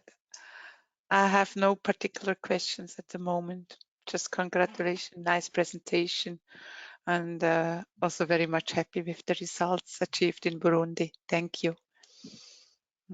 Actually, it was me, Kelly Thompson, who was asking the question. I was just wondering, the presenter seemed to imply that the pandemic had no impact on the project. So my question is, you had successes in 2020. Do you think the successes would have been higher if there had not been a pandemic? Or do you really think that the food value chains were not strongly affected in your region? Kelly, thank you for your question. We did a quick survey, and from that survey, the analysis showed that there is no pandemic effects on production side. There was an effect on this business market, the market side. So we didn't quantify the whole effects in the region, but the pilot survey shows that there is no that much effect on the production side. There is some effect in the market for export and the domestic market. So no impact on production side, but then that would imply that there was an impact on farmers' income, on their revenues. Yeah, but I'm not sure. You know, we have to conduct a real survey. But from what I have heard so far, and from what PABRA did a quick survey on the production side, there was no that much effect. There was no significant effect. Whereas on the market side, there is some effects due to pandemic. Okay, thank you. Okay.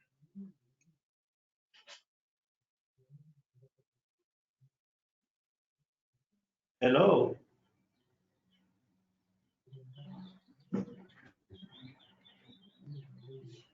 Hello. Yes, please. Yeah, this is Enoch from Masareka, though I can't see the icon for the raising of the hand, but just allow me to follow on with that particular line of interrogation of the question.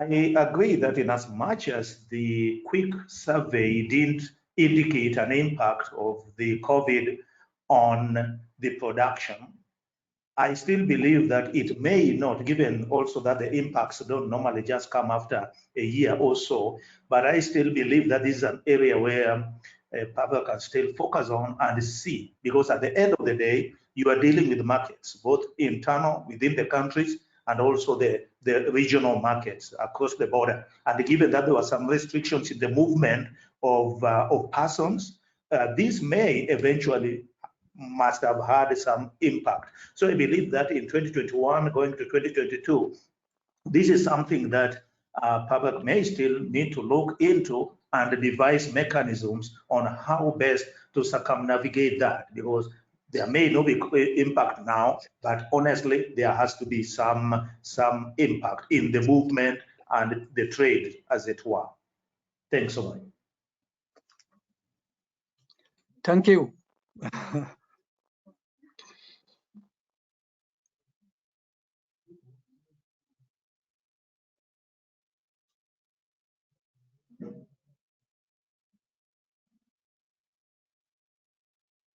If there's no questions, we can proceed to the next presenter. Roland Chirwa, the coordinator of Sabran, is welcome for the presentation.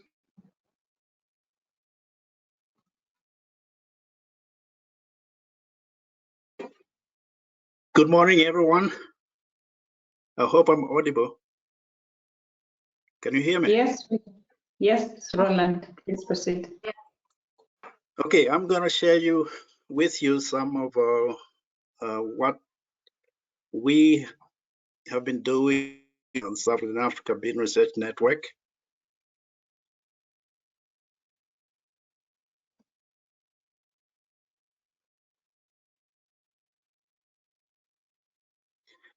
Yeah, okay. I have an outline here. We'll look at the overview.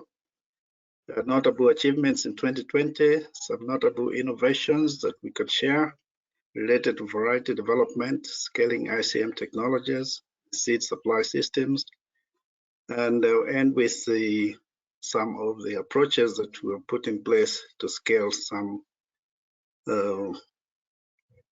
nutritious bean-based products in the wake of COVID-19.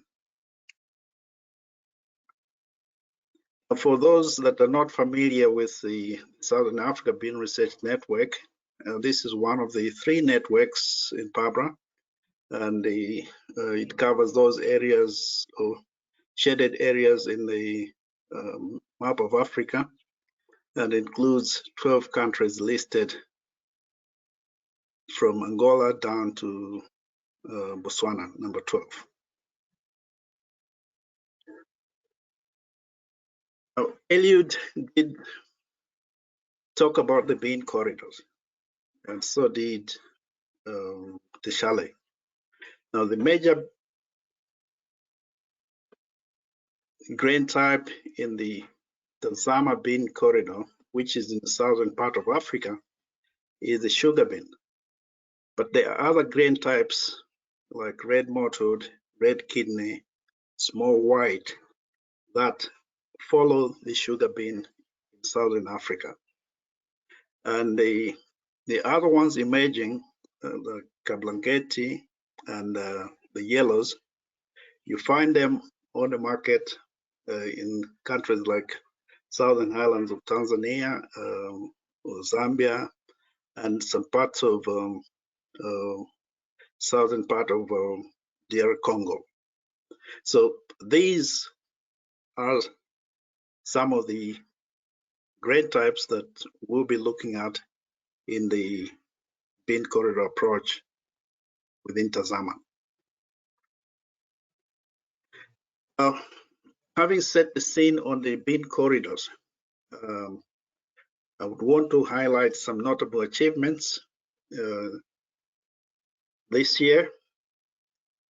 Botswana registered 3 varieties, 2 in common bean, both red mottled, and 1 tepary bean, which is small white, but drought tolerant and also tolerant to heat for the marginal areas.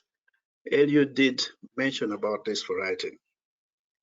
Now, what is unique about this is Botswana is the youngest country on the block in the sub-region, and within a short period of time, due to the beauty of networking within the PABRA networks, we have managed to release these varieties in a very short period of time. And this is the beauty of the networks. Now, the other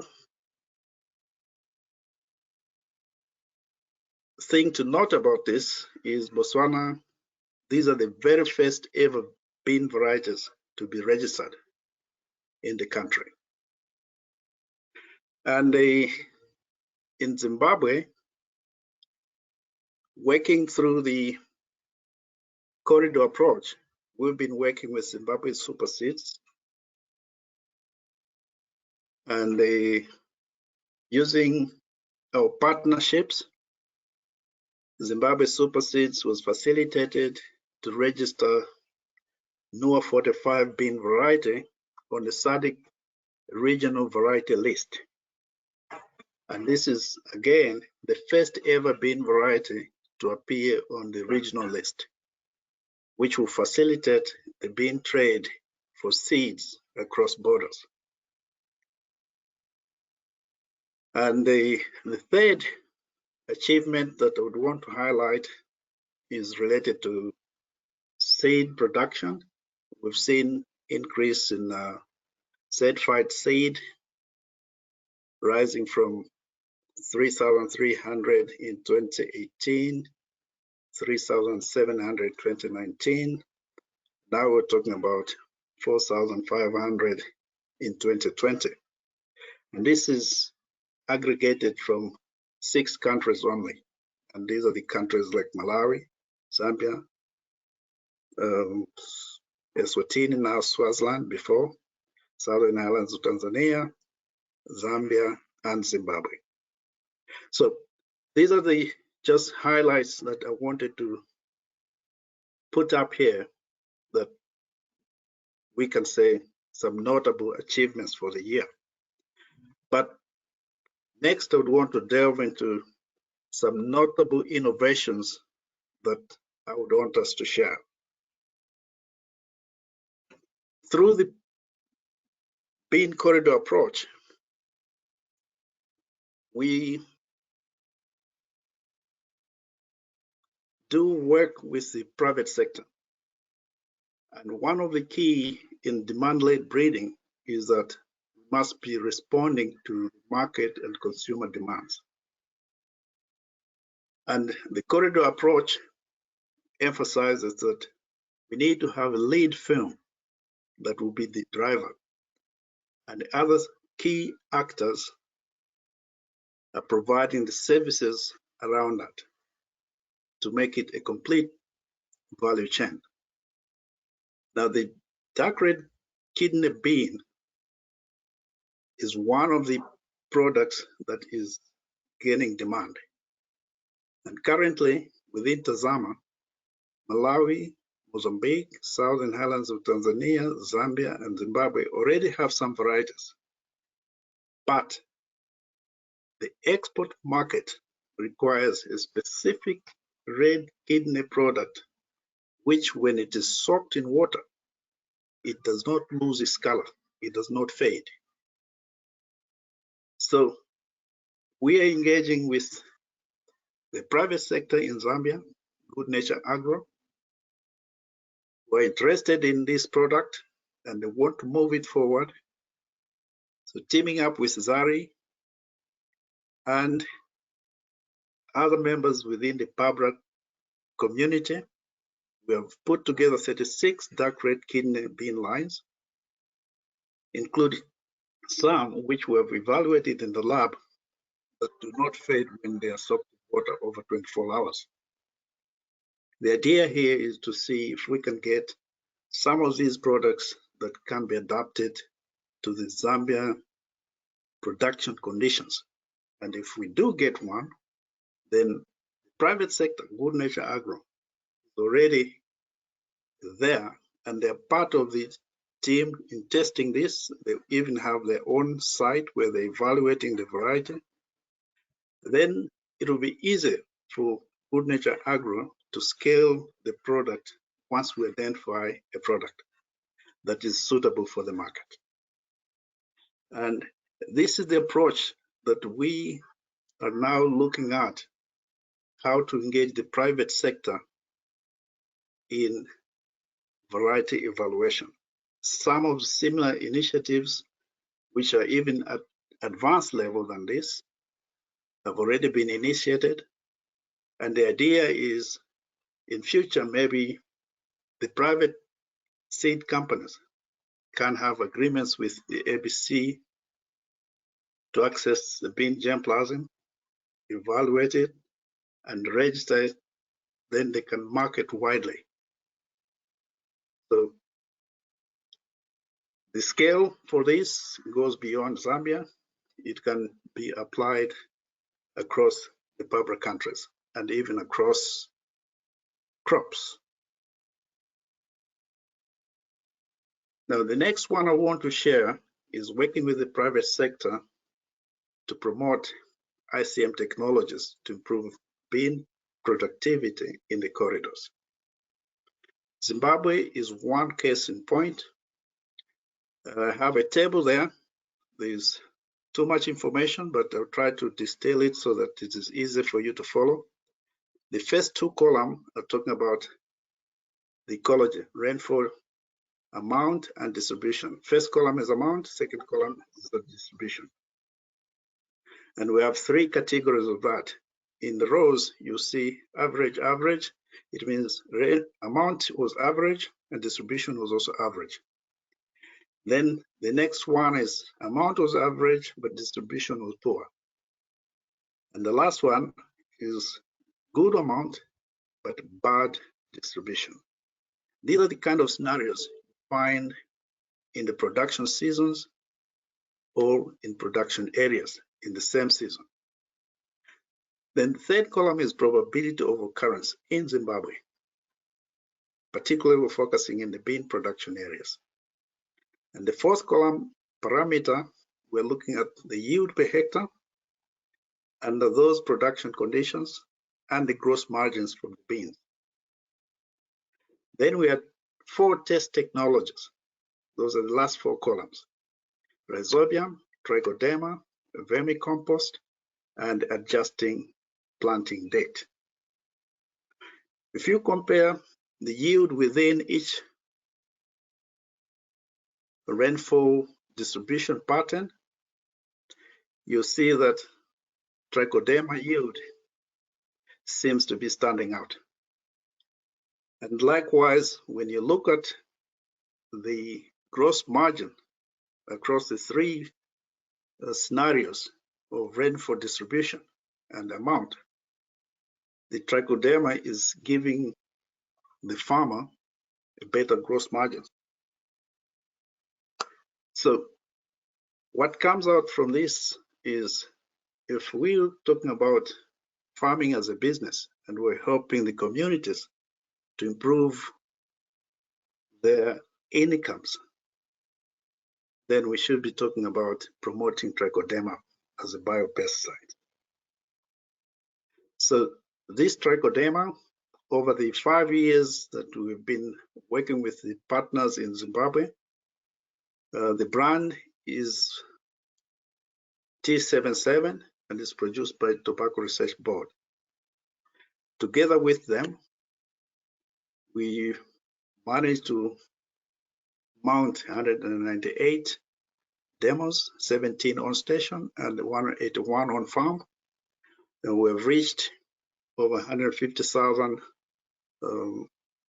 people with these technologies, and these are distributed by gender. And the perceptions are that people like it because the crop has less diseases and it suffers less from pests. It stands longer period of dry spells, more productive in terms of yield and biomass, and in terms of profit, like we've seen in the previous slide, it's more profitable. So scaling ICM technologies, in this case, we work with the private sector, the owners that are supposed to be marketing this product. And this gives the people that want the technology know exactly where to get it from. And that becomes sustainable because even after the project, the people would know where to get the product. And this approach, linking with the production areas in the bean corridors, makes it sustainable. And the approach can also be scaled beyond the borders. You could use the same in Malawi, in Zambia, or across the networks. Now, the third one I want to share is enhancing certified seed, in some places quality declared seed production. I did highlight an achievement in the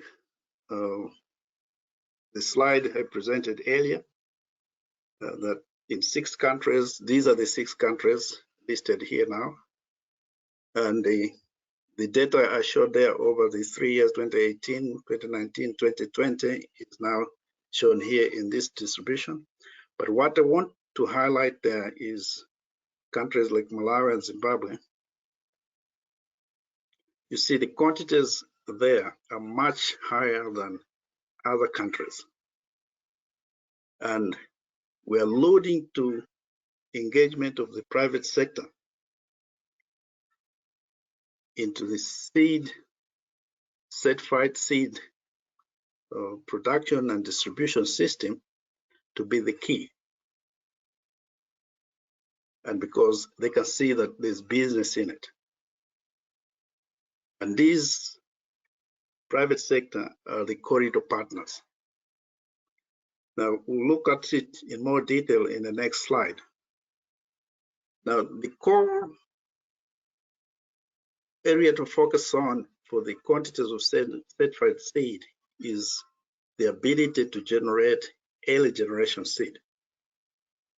And in many countries, the biggest challenge is that these are public varieties, and the responsibility to produce this early generation seed is in the hands of the public sector, research institutions, which often do not have the resources, even the capacity to do so. Now, if you're going to talk about 1,000 tons of certified seed, you must, according to seed roadmap, you must have started with a good amount of breeder seed some 2-3 years ago. If you don't have good amount of breeder seed, you will not have good amount of pre-basic seed, you will not have good amount of basic seed, which you need to use to produce certified seed. Now, the challenge in Malawi seems to be getting resolved now, because we are applying this seed roadmap in the bean corridor concept, which are now aligned to lead firms as the off-takers of the grain. So if you know how much grain you want to have, you need to know how much certified seed you need to plant to get that amount of grain. And for you to get that certified seed, you must have planned earlier how much basic, how much pre-basic, how much breeder. Now, the issue of quantities of breeder seed have now been resolved because the Department of Agricultural Research in Malawi has gone into agreement with the private sector that the private sector can use their resources, the farms, irrigation systems, and everything. The breeders will supervise that crop and call it breeder seed that meets requirement by seed certification unit. And then from there, it can go to pre-basic, to basic, and then certified. Now, these are the lessons which we can share with others and scale it beyond the borders. I know it may not be easy because each country has its own regulations, but those are things which we can sensitize the authorities or policy makers to make sure that if we want certified seed and we want it in such quantities, then we have to have a mechanism how to produce the early generation seed. Now, another extension on the same is now making seed available beyond the borders. I did highlight as an achievement that Zimbabwe Superseeds, a cooperative company in Zimbabwe, has registered NOA 45 on the regional variety list. The biggest advantage for that is that this variety now can be traded in all the SADC countries where it can be produced or where it can be grown. So Zimbabwe Superseeds in 2020 produced 200 metric tons, and this seed was moved to Mozambique. So we're already seeing seed being moved across the borders. and we're making effort to link Zimbabwe Super Seeds with Smiling Through, a youth private sector company in Swaziland or Eswatini, which is in the business of commercializing a product developed out of PABRA's effort, a bean jam. And the NOAA 45 grain is a product in that bean jam.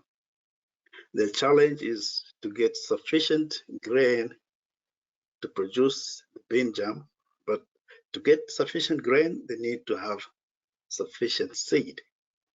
So if Zimbabwe Super Seeds can move in there, make sure the seed is available, then grain can come out of that, then the bean jam industries,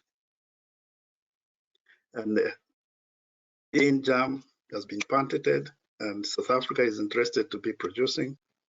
Currently, their outlet is ShopRite, and Malawi is buying in. They would want to have that bean jam, and we can see that it might be able to spread beyond the SADC countries. Maybe even it can go to Ikabrand, Wekabrand.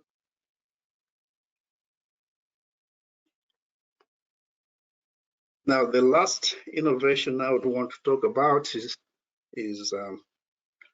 the initiatives that were put in place in the face of COVID-19 pandemic to promote consumption of nutritious food for the diet.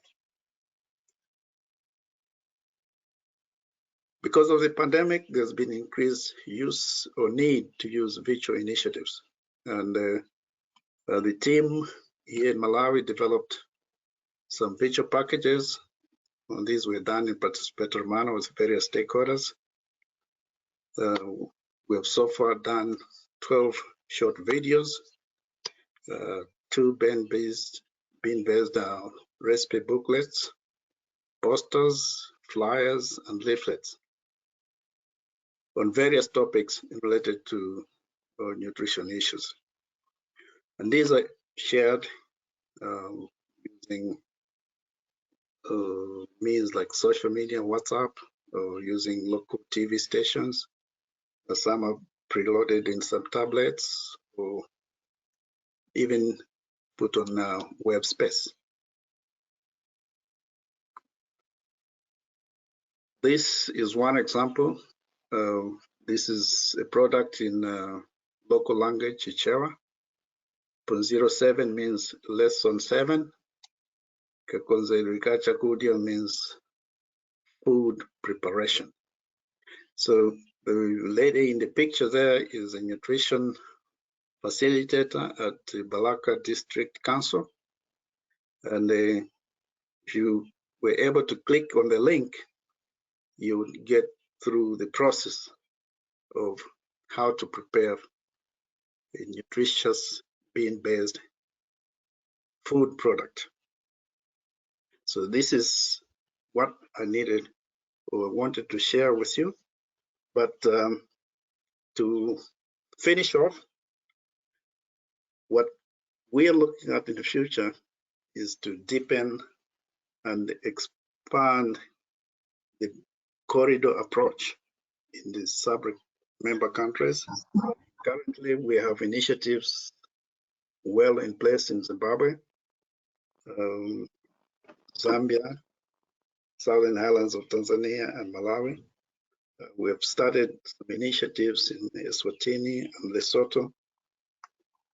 And we want more countries to use the bean corridor approach in implementing the PABRA initiatives. And here, thank you.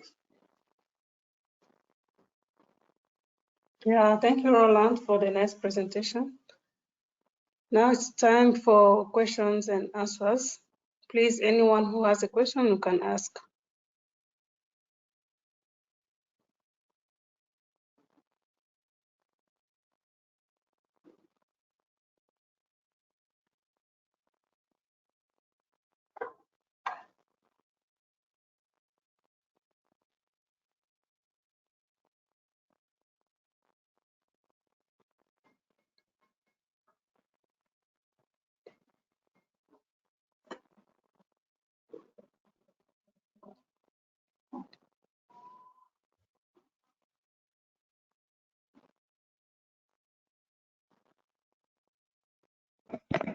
Katarina, you can go. Thank you. Thank you very much for the nice presentation and also very much for the insights, fantastic insights over these 5 years achieved, especially also I never heard about the trichoderma results. This is really also exciting. I have a bit different question. Expanding the bean corridor approach, I know much more needs to be done. There is a high potential to do so, but you have mentioned very often, not only you, Chirma, but Roland, but also others, that the corridor approach can be applied to other crops too. Where would you see the highest potential for application of this corridor approach in your region for which crops? Thank you.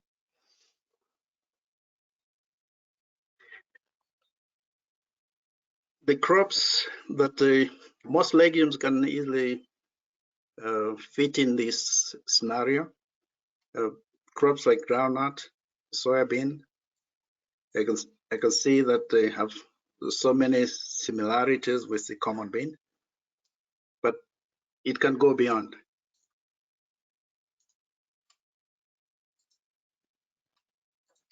Thank you.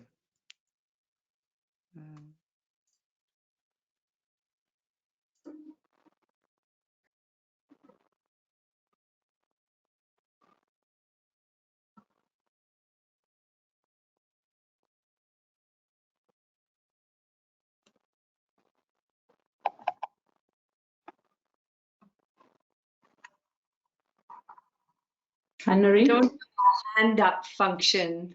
This is Kelly.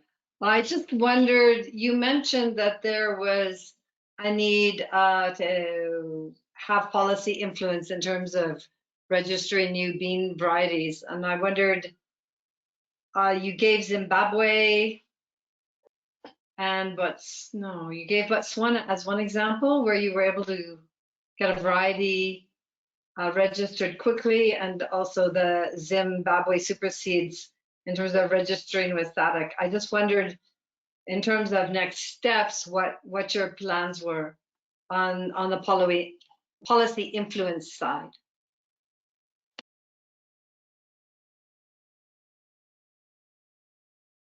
For Botswana,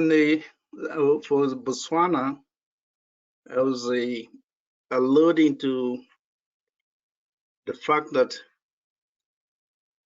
from the initiation of a breeding program to the time you can have a variety release, if you are really working by yourself as a country,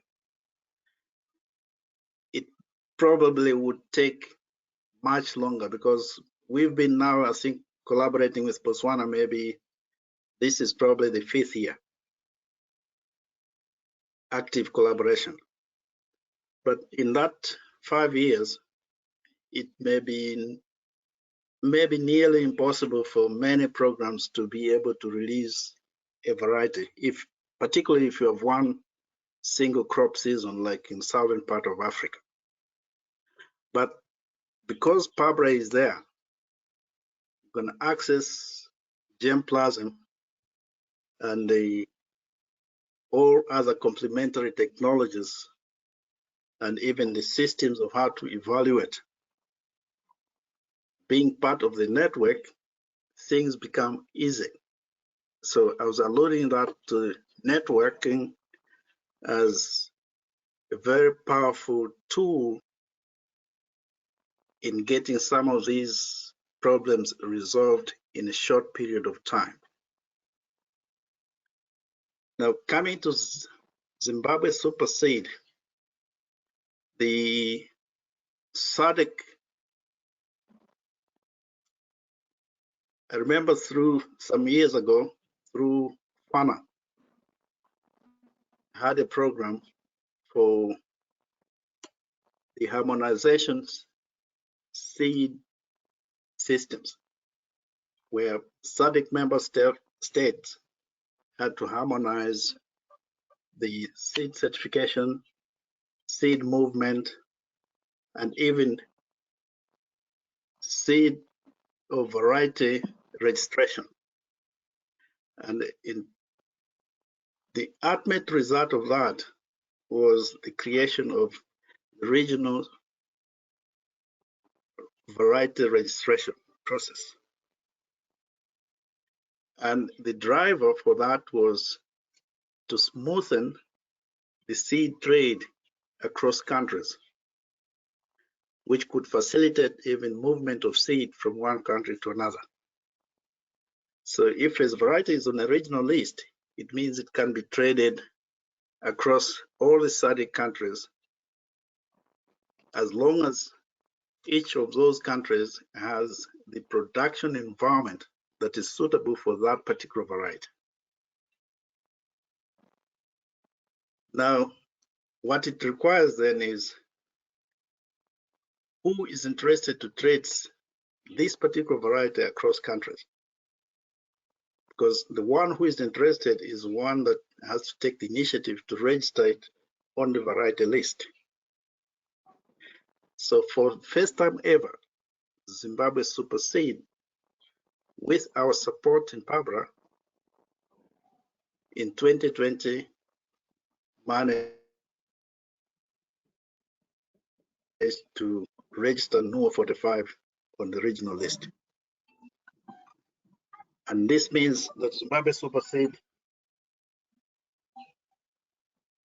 can now market this variety across countries in the SADC region. So the policy framework for that is already there, but it is the initiative. It has to take the private sector now to ride on that policy to be able to make business. I don't know if I've explained it well for you. Yes, that was very clear and detailed. Thank you, Roland.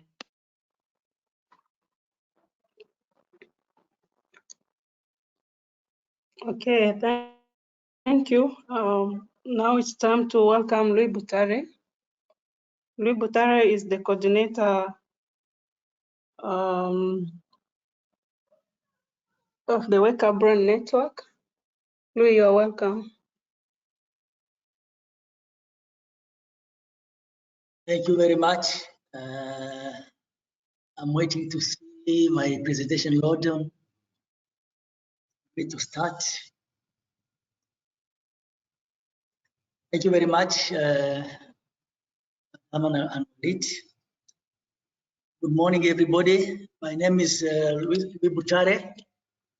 I work for the Alliance Biodiversity and SEAT as a bean breeder, but also coordinating the work of PABRA West and Central Africa countries.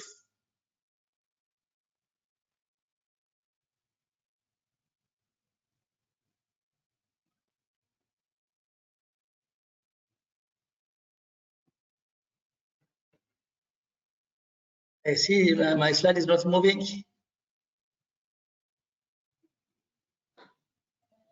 Luis, I gave you the mouse control, so if you click on the presentation, you should be able to move it. Okay, thanks. Okay. Yeah. For this update of Wake Up Brain activity, my presentation will be highlighted in those key outlines, including the overview of Wake Up Brain, our breeding activity, technology development and use, but also I will highlight the case of Ghana under Togabu corridor, and end up with the expansion of Wake Up Brain.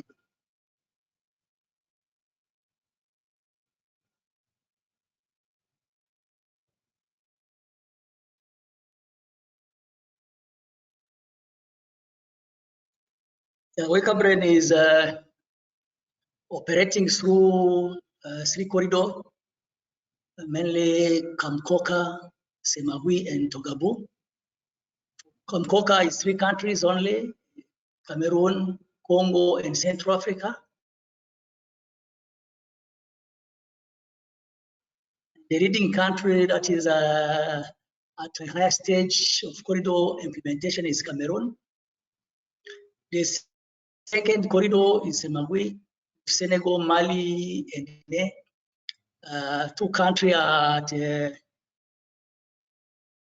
medium stage, Mali and Guinea. They have varieties. They start producing enough seed, linked to farmer, but they're still developing products with agro industry entrepreneurs. And we have Senegal that is still only at the production level. We have also Togo, Ghana, Benin, Burkina Faso, and Ivory Coast. Only Ghana is at the advanced stage. Burkina Faso is at the second stage. Togo, Benin, and Ivory Coast, they are still developing variety. They don't have a already released variety, but they are getting support from Ghana and Cameroon to speed up the process. Benin have started activity this year in 2020, this April, with the country and allow them to get new varieties and seed for them to start operating under PABRA. Another country that have been contacted to initiate a collaboration with PABRA countries is Nigeria, through our partner in the country, private sector, Alivia. We're still negotiating how to proceed. And when this is well placed, we'll start trying beans, evaluating beans in area, working through Alivia. As I said, those countries are not on the same level. We will see each country what we was able to achieve in each country. Starting by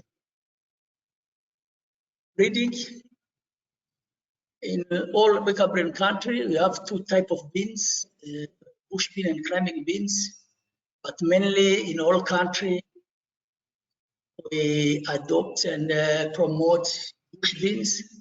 It's only in Cameroon that you are promoting climbing beans.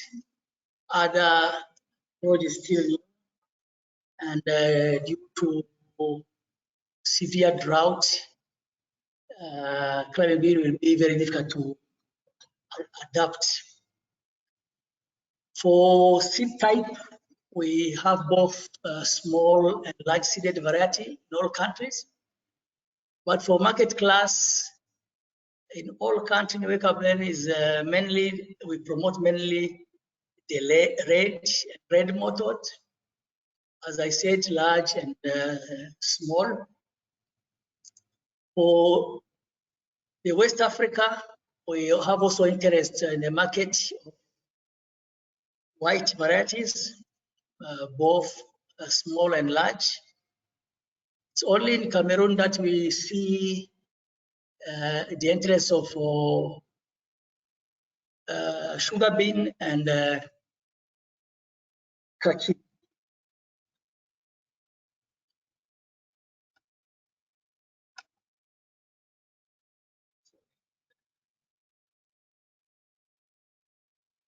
Yeah, in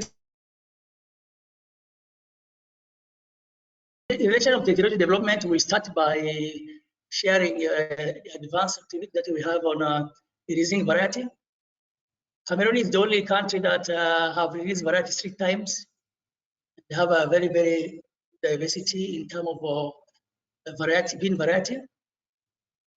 Ghana have released once, the same Burkina Faso and they release variety once. Each country have 3 to 4 variety. This year, we're expecting to release 2 variety in Mali. Last year, due to insecurity, we was unable to carry out national performance trial for us to be able to release the variety. We have also effort across worker brain to promote biofortification for high iron and zinc. In Ghana, we benefit from the experience of East Africa. We get some material, advanced material that we are infusing seed to start using them. But we have also developed our own population that is under evaluation.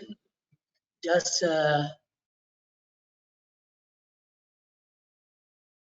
test of the F6 will be starting the preliminary trial this year. For Cameroon, we are lucky among the variety leaders in the country. We succeed to identify 11 varieties that have a potential in iron. That's going from 70 to 90 ppm. That's a very, very good content. At the same time, those varieties are already in the country. We're just promoting them and also sharing the seed neighboring country, mainly Central African Republic and Congo. We also carry effort for producing enough seed across the worker brain countries. This is the summary of the seed that we was able to produce this year, and also severe condition of drought.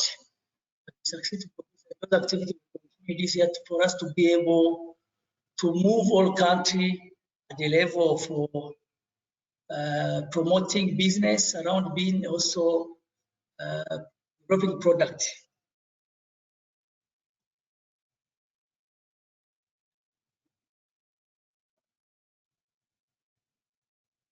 With technology development around the ICM, the north part of Cameroon, where we have a lot of rain across the season, we have developed with farmer a shed to allow us to handle the seed processing without under shed, and this allows us to produce seed and grain that are high quality, and this has helped Cameroon to champion seed business in the region, but also the cross-border grain business, because the quality is very, very good. And we are using Cameroon experience to expand our work in Central African Republic, in supporting the new projects in the country, seed with high quality, but also grain for consumption through border. In Ghana, we have a very, very good experience that I need to share on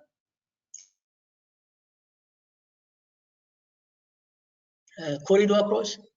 For us to be able to sustain the demand on production, was able to bring on board churches, a school feeding program, prison, army and police, and orphanage institution.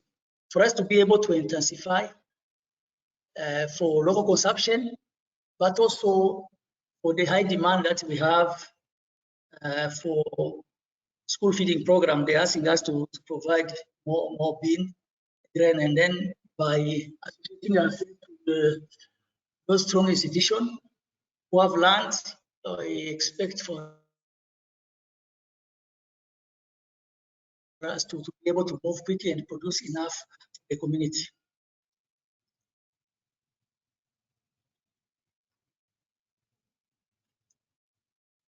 The example that I need to share also is the involvement of the Catholic Church. This is a priest. We started to work with him last year and provide him a quantity of seed. With the community of in the church, they produce, and they are helping us really to expand our intervention in the north part of Ghana. And this year, expect after harvesting double the quantity of seed that we provide to them as breeder seed for them to produce basic seed for the community, where we have a stronger demand.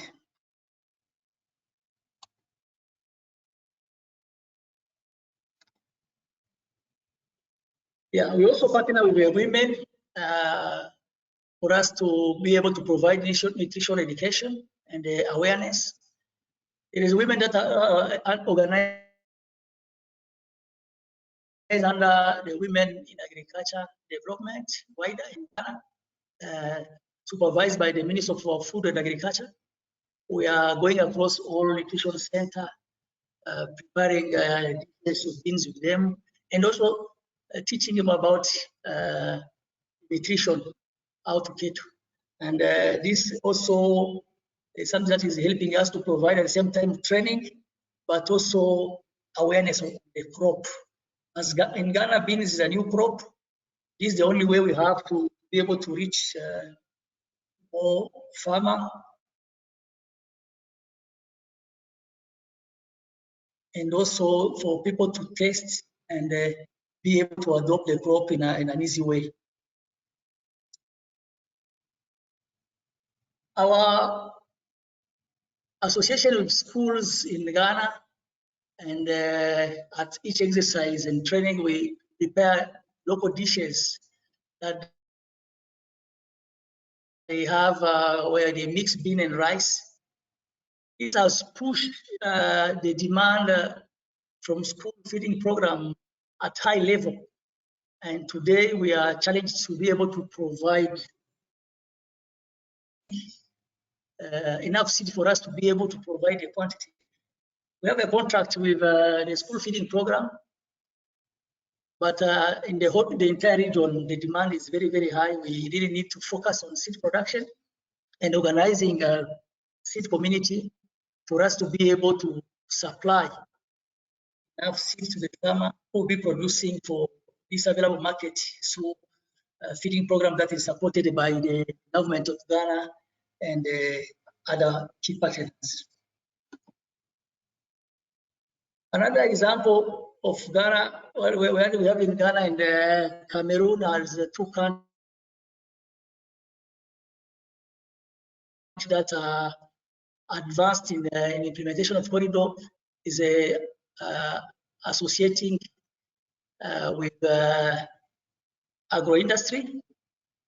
We give them chance to share a stand wherever we have a chance to participate in agri-show or fields, where they come and present their product.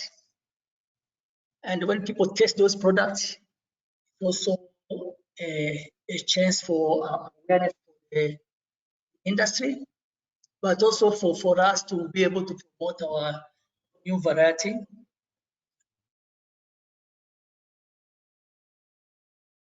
And they also try to get partners through those agriculture shows that we get to get more people involved in the production.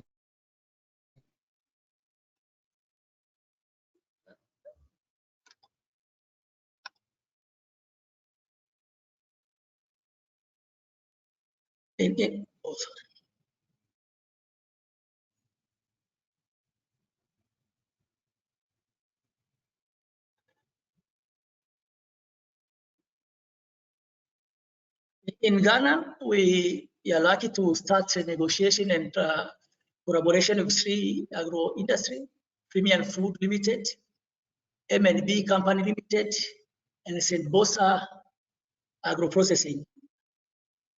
All those three processing facilities have tested our variety in terms of canning quality.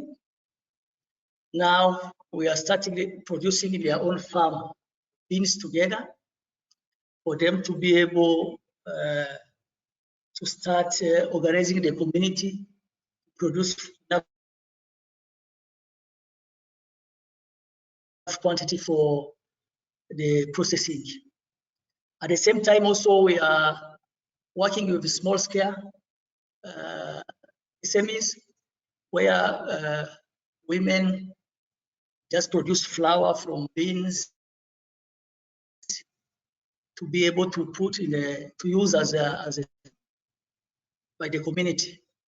The photo up there is a woman who processing beans, and he's working with nutrition centers where she promotes the use of those bean flours in preparation of soup, and also teaching women who have small children to use them for fighting malnutrition. This is an activity that we will continue doing because it is also supported by the Ministry of Food and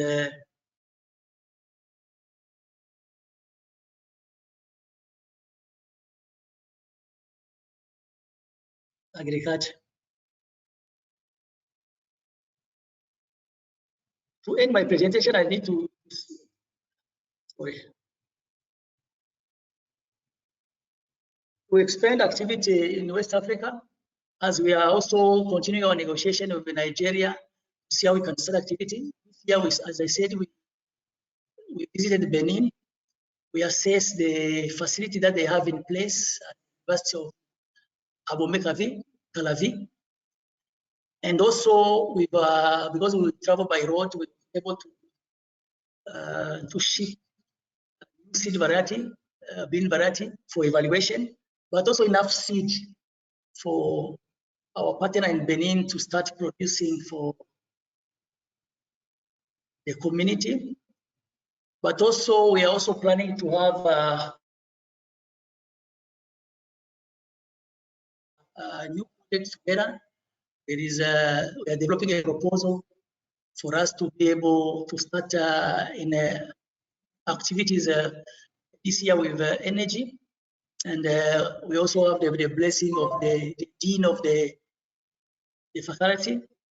He was part of our meeting, and we shared experience, PABRA experience, and their own experience in grain legumes. And we think this can help us to speed up and be able to deliver in Benin as quick as possible. To end this presentation, the most challenge we get in West Africa, it's insecurity. North part of Cameroon, where it is a very, very good region for production that is really supplying the market. Insecurity is not allowing us really to continue our evaluation, especially to develop new variety of beans, but also channel farmer production to the market is very, very complicated. We also experienced the same problem in Mali last year. We were supposed to have a sort of performance trial. We was unable to conduct those national performance trials because of the security. But as of now that the situation is stable, we are planning to have those evaluation this year for us to be able to variety. Lucky enough, in Central Africa, things are coming also stable. We shift a big quantity of seed from Cameroon to Central Africa for us to be able to intensify the production. And we have also a project that we support those initiatives, PABRA and GAC. We will continue also capitalizing on training, especially for women and the youth, especially benefiting from the farmer-to-farmer delivery system that we see in Cameroon, where farmers who have very, very good experience are helping us in training, helping us also in seed delivering mechanism. We also continue to promote high iron as requested in many countries in West Africa. We are using the data release in Cameroon to be able to speed up the expansion of high iron beans in West Africa. We'll continue also putting more effort in developing varieties that are high tolerant to drought and heat, because heat and drought continue to be a strong problem. Last year in Ghana, we really lost more than 50% of the production to drought. time and drought that occur with the maturity. We'll also continue to boost the production hub and consumption for us to be able to partner with more stakeholders in the country, be able to achieve the impact that country are expecting from us. Thank you very much for your attention.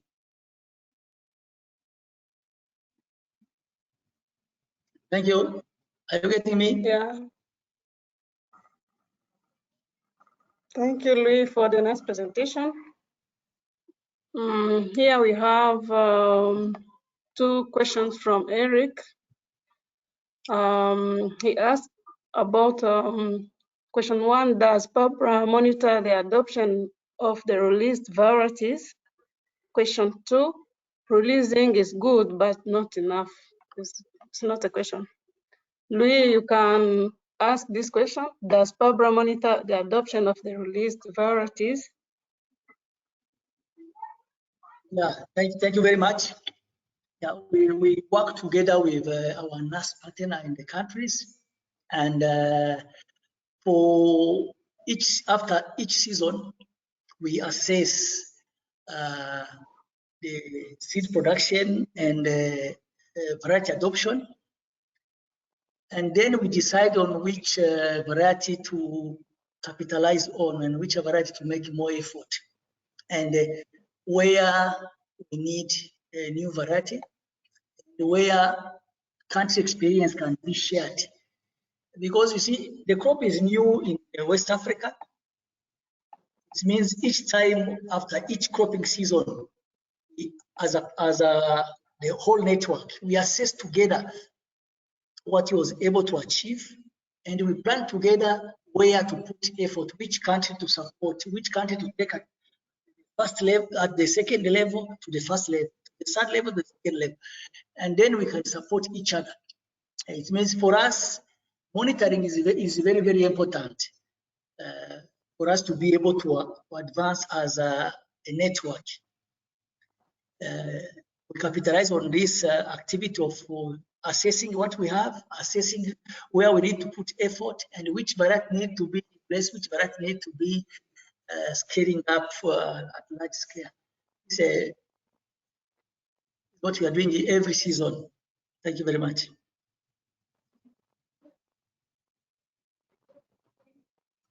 Yeah, thank you, Louis.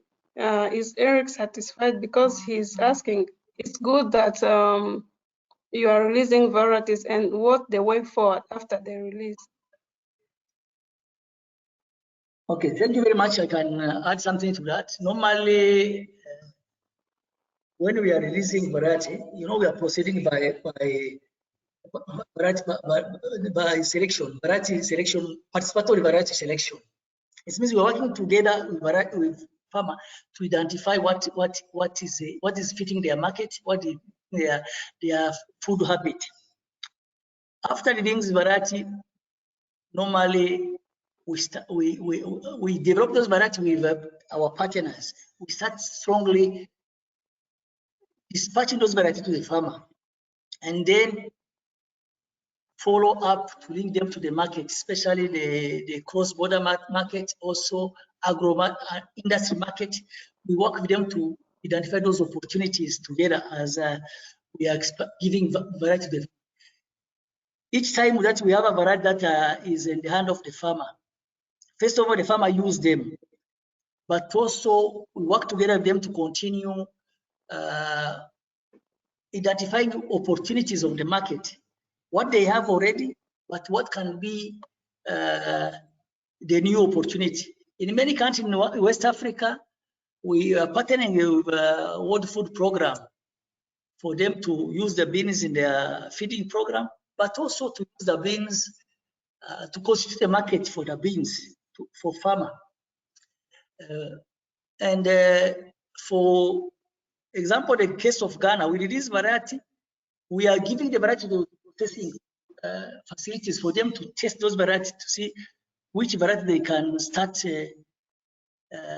producing at large scale. And when we get such opportunity, we organize farmer around that. And whenever we have good market opportunity for farmer. We know that the crop, the variety will be really highly adopted in the region because of this market opportunities. Continue working with farmer till when we think that it's time together to change the variety and bring on board new variety. Thank you very much. Yeah, thank you, Louis. Now we're gonna listen to the last presentation. JC, please, you're welcome.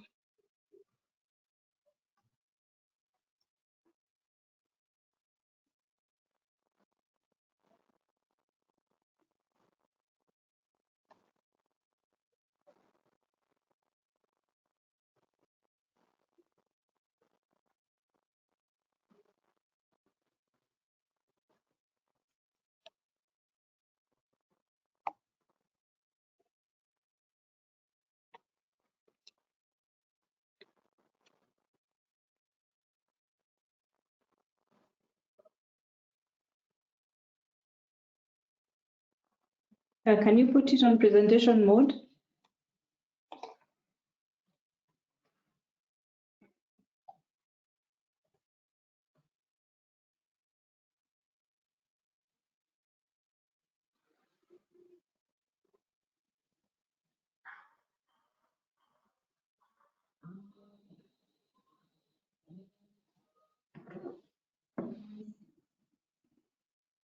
Hello? I'm muted, so I can't. Yeah. Okay, let me see.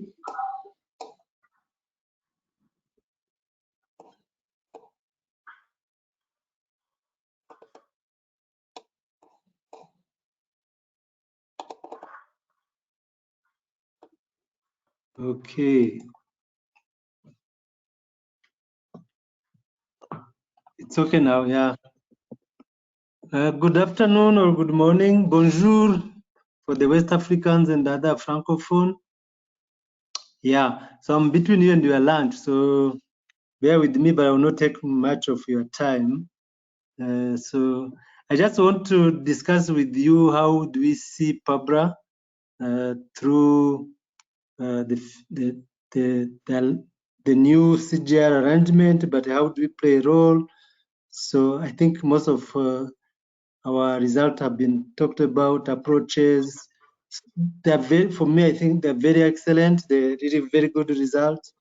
But then how do we take them forward to the wider community? There is a question Katarina asked, can the bean corridor approach be applied to other legumes or to other crops? Of course, Roland talked about legumes, but probably also small cereals as long as, so there are several scenarios of DLB approach was talked about. Can it be to other crops? Even the MND, the gender component, the climate triangle. So there are several components PABRA has. So we wonder how can they help within one CJR.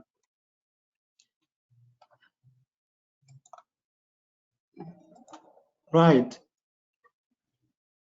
Sorry, I moved fast. Can it go on the other slide?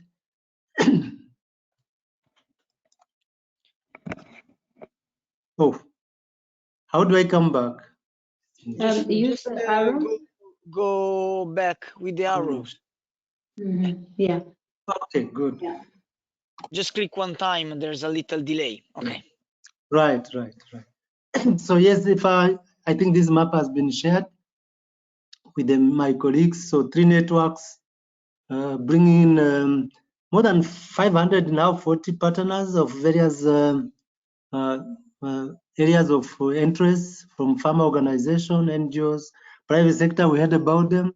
The universities, very interesting that we have several universities we're working with for the high-end research with ICR support, ERIC support. We have the University of West Australia, really good science on breeding for short cooking time, which can, again, the result and approach can go to other crops, cowpeas and others. So we really see the possibility. I mean, the University of Queensland, we're working together on the DLB approach, demand-led breeding, which people elaborated. the University of Michigan, and several of the universities of, even African universities. They are part of the DLB group, Makerere, Nairobi here, KwaZulu-Natal. So we have really universities, not just training our bean scientists, but also collaborating. And then also, it's really an investment for many other investors, either public or private. So being PABRA has become an investment where you can plug in your investment in research in the whole entire value chain and get what you want.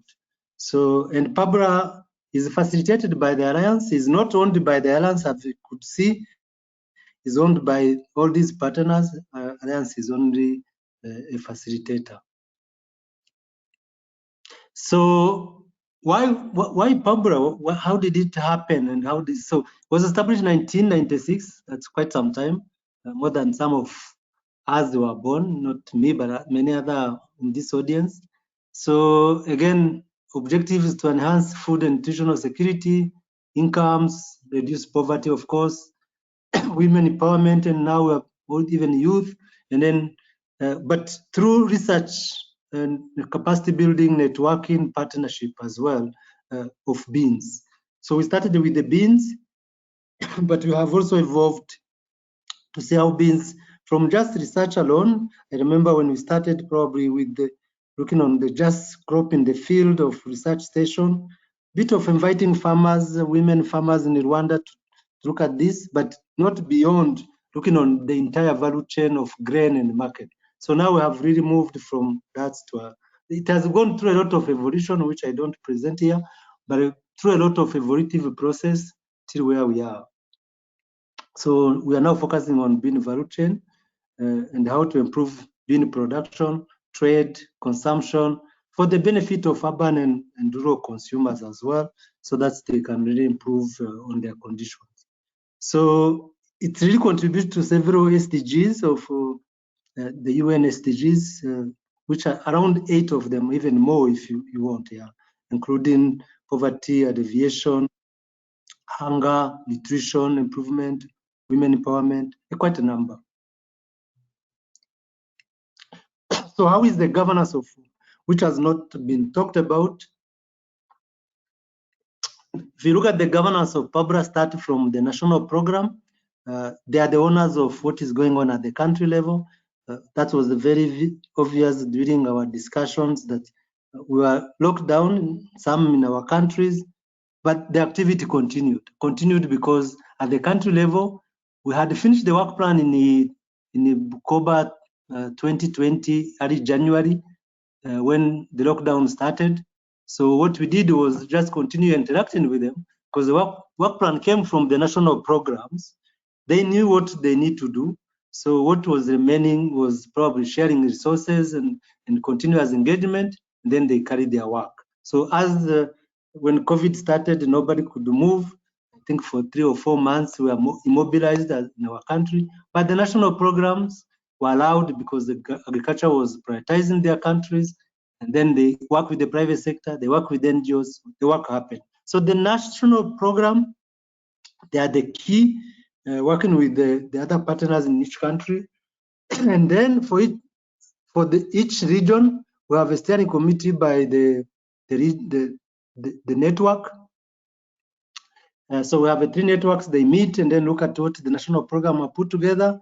And this is guided or advised by our multidisciplinary team at Alliance level. But they don't impose, they just facilitate, bring innovation to complement what is existing at the country level, because they also are scientists, they know innovation, they have consulted with their teams.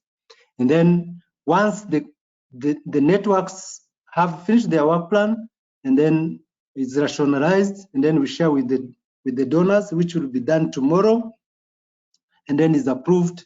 And so these are the members of steering committee who approve every year. So you can see the bottom-up approach, and then it really brings on kind of decentralization at the country level, passing on really from the grassroots to the information. So the countries also know exactly what is going on, and that's what they plan.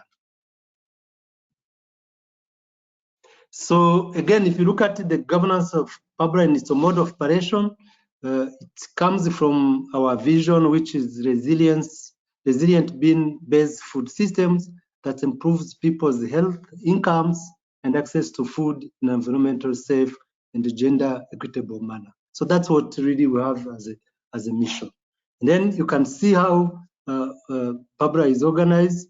It's a network of 3 networks putting together 31 national bean value chain actors countries together. Not only research, but also private sector, producer organization. And as I said, the problem identified at the country level, and there is a regional intervention. I think it was been talked about that, yes, it's not one country, is where you can test in one country, you get it in another country, and then you scale it up. Roland give example of NUA 45, released in Malawi first, and then it went to Zimbabwe.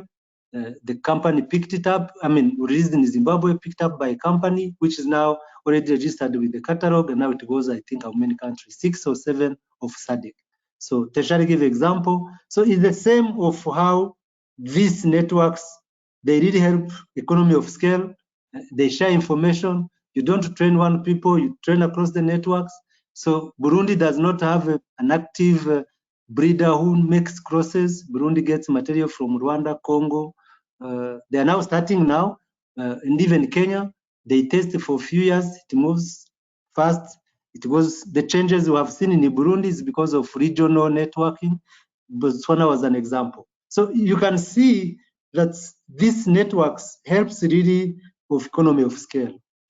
And then us as from SEAT side, from the Biodiversity International and SEAT, we contribute to this sub-regional and then the priority. We bring innovation which probably complement what is existing at the national level. We don't substitute their effort because they own it as well. So there's a lot of synergy among the countries, as we have seen, and also the organization. And then I keep on saying, sometimes maybe they will excuse, I don't call them the donor. I look at the interaction we have with the GAG, with STC, with ICR, with the BMGF, USAID. It's just really is an interaction. They're really partners. They also have said, well, let's work together. We really integrate very well, not just a directive, paternalistic attitude of any donor. No, that's something which really helps us to move together as well.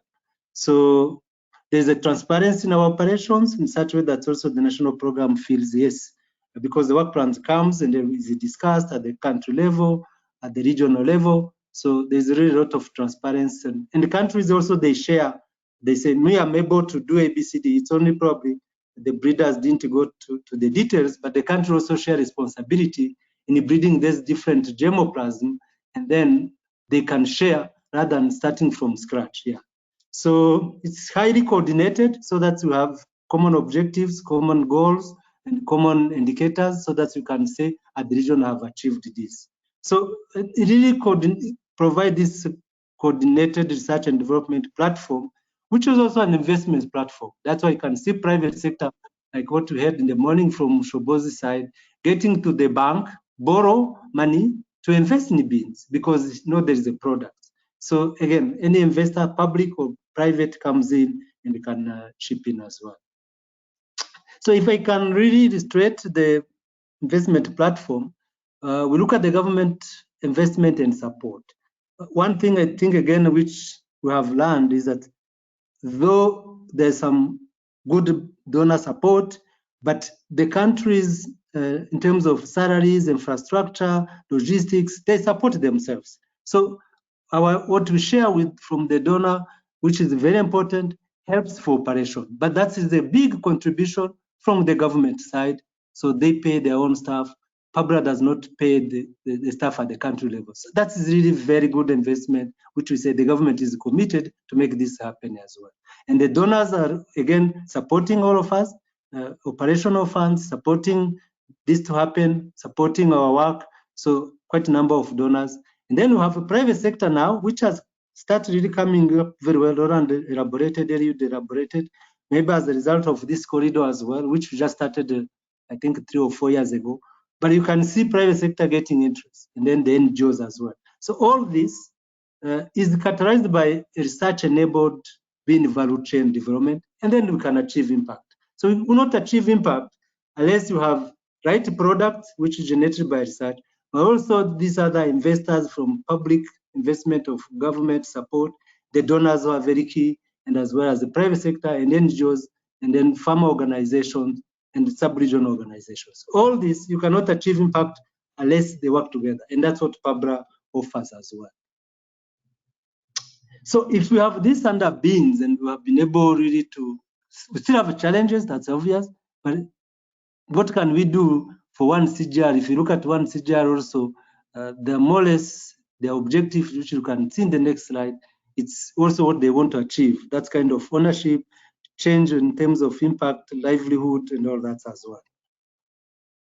So if you look at, and then I share this slide sometimes back during the Pulse Day, if you look at, we have a blueprint on beans, which we call it counting on beans, which was done through our consultative interactions. Say counting on beans because of it has a social inclusion and wealth creation. I think that's what's talked about.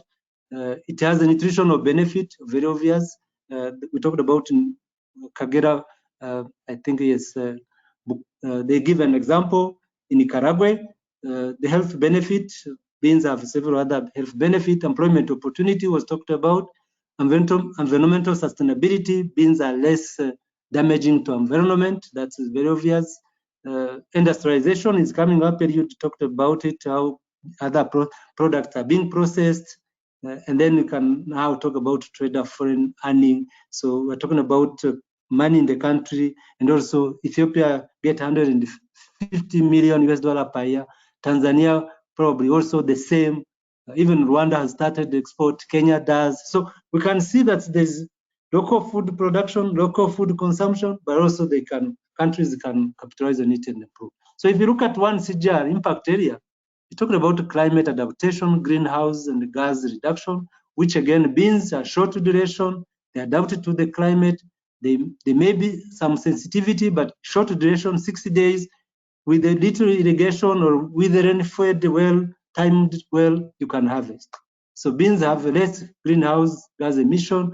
We're even now going further to look at the short cooking time of beans, which will reduce the energy consumption. So that's really something which, again, we're working toward that. Nutrition and health benefit, that was talked about. So poverty reduction, talked about it, gender equality, youth, social inclusion. So we can see there's a lot of really converging between what one CGR want to do and what PABRA blueprint or what we are following under PABRA. So what can we bring on table as a PABRA to one CGR?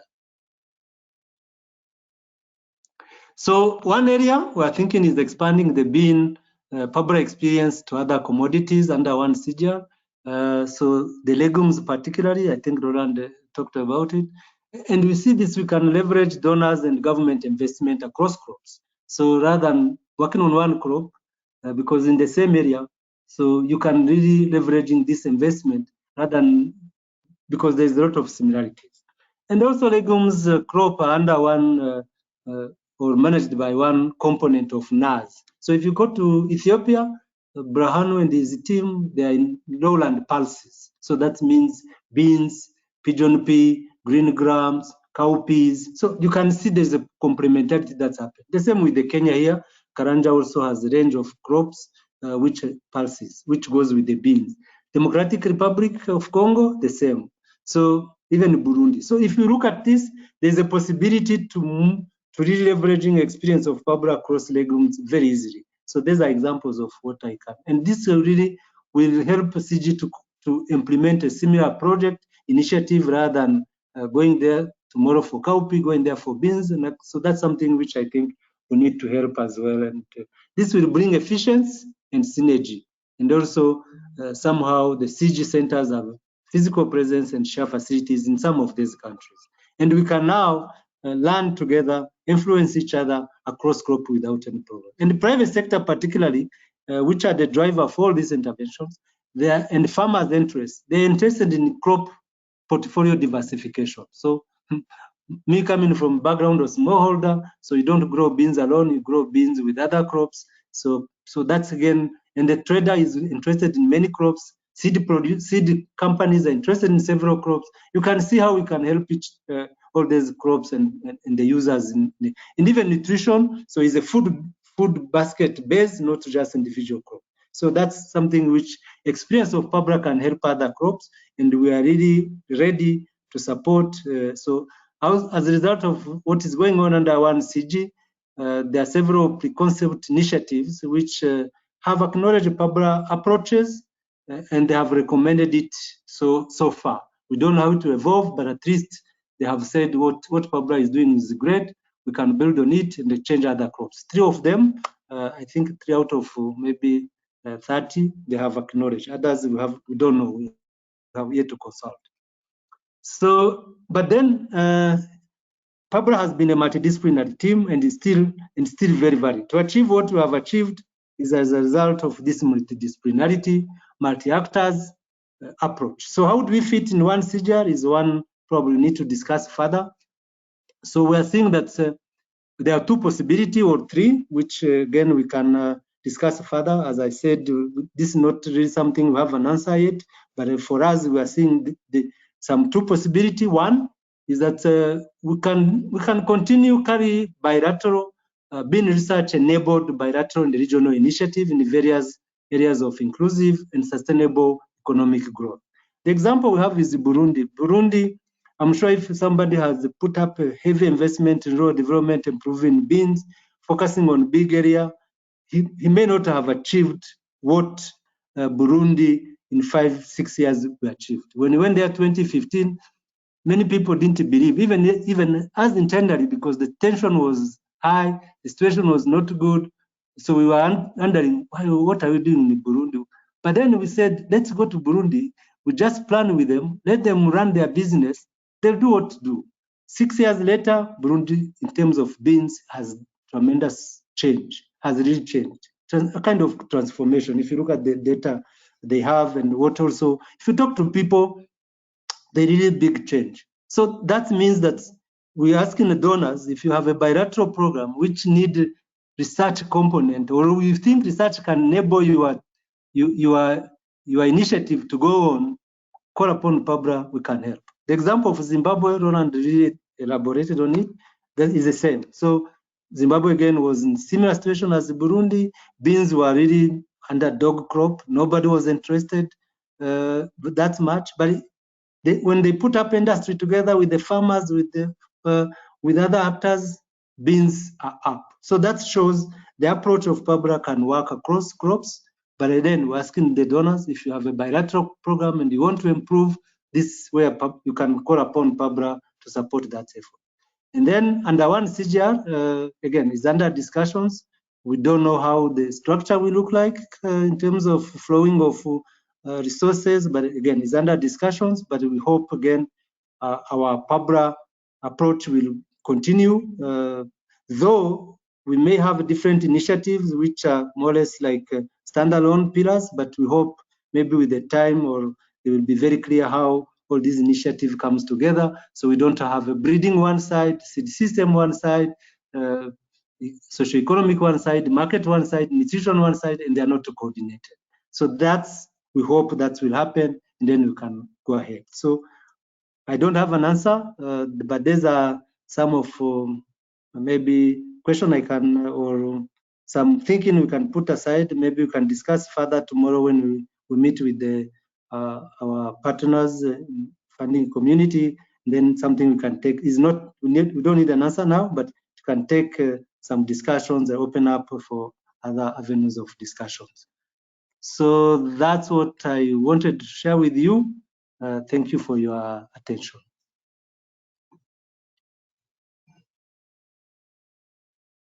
Thank you, JC, for the presentation, which was very nice. If there is any questions, please welcome to people who want to ask questions.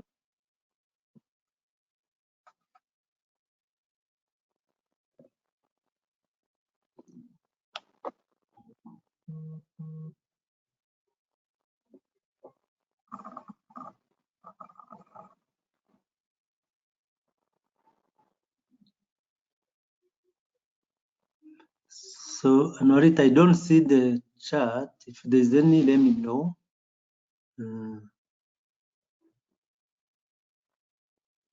Just can see Eric Nduarugira from Burundi.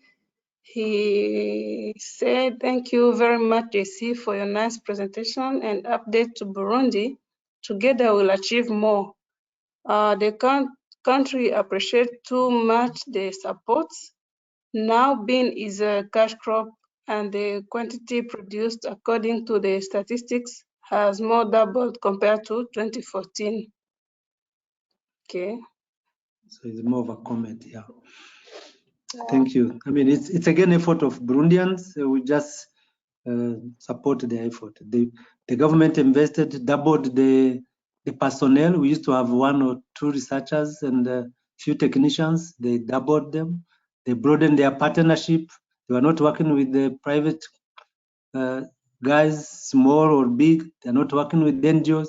All that came together. What I just showed, they became an invest. They create room for other people to invest in what they want to achieve, and that's happened.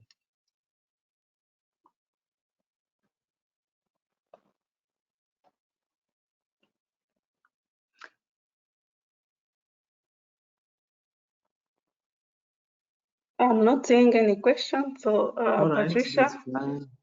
All right. Patricia, you can close the meeting. Yeah.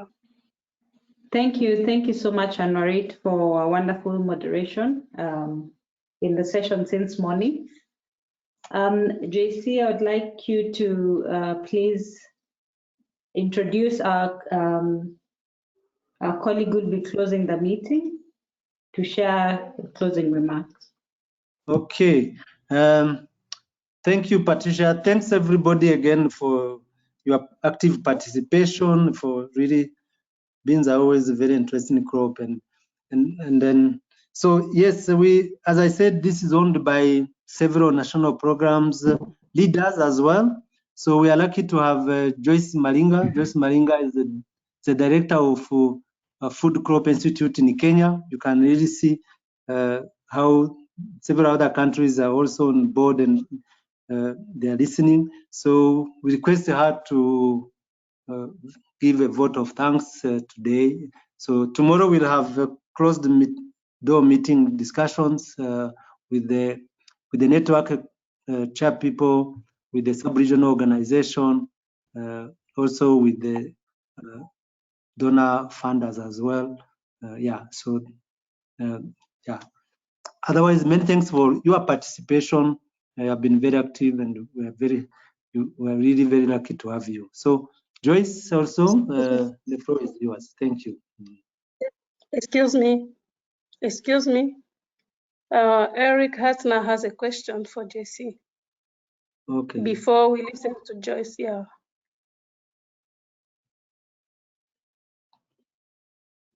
Yes, Eric. Eric, please unmute your mic.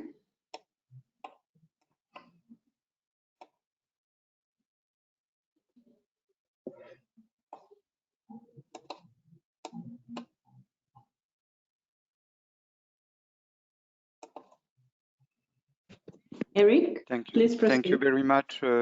Thank you very much, JC. That was interesting. Just want to comment that the way the network has been run is a bit of a pilot for what 1CG could be, because in particular you've aggregated funding from many people around multiple objectives. So that's, I think, a very interesting experience.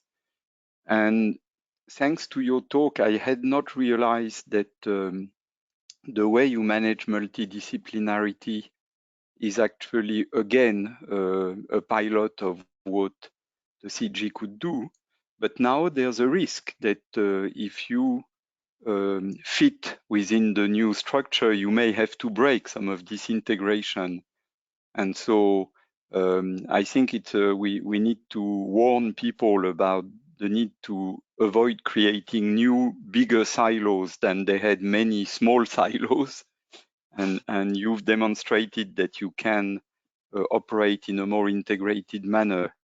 So I will certainly pass these comments on internally about what you have achieved and the lessons that can be drawn. Thank you very much, and thank you to all presenters for very interesting evening. A bit long for us living very far east, but it was very good. Thank you. Thank you, Eric. Really, that's right. What you said, we have been discussing with some of our donors to take that concern. We hope next week there is I think a funders meeting. So yeah, so we keep on engaging. Hopefully they will not break what we have achieved, but they consolidate it and maybe even extend to other crops. But that's our hope. Yeah.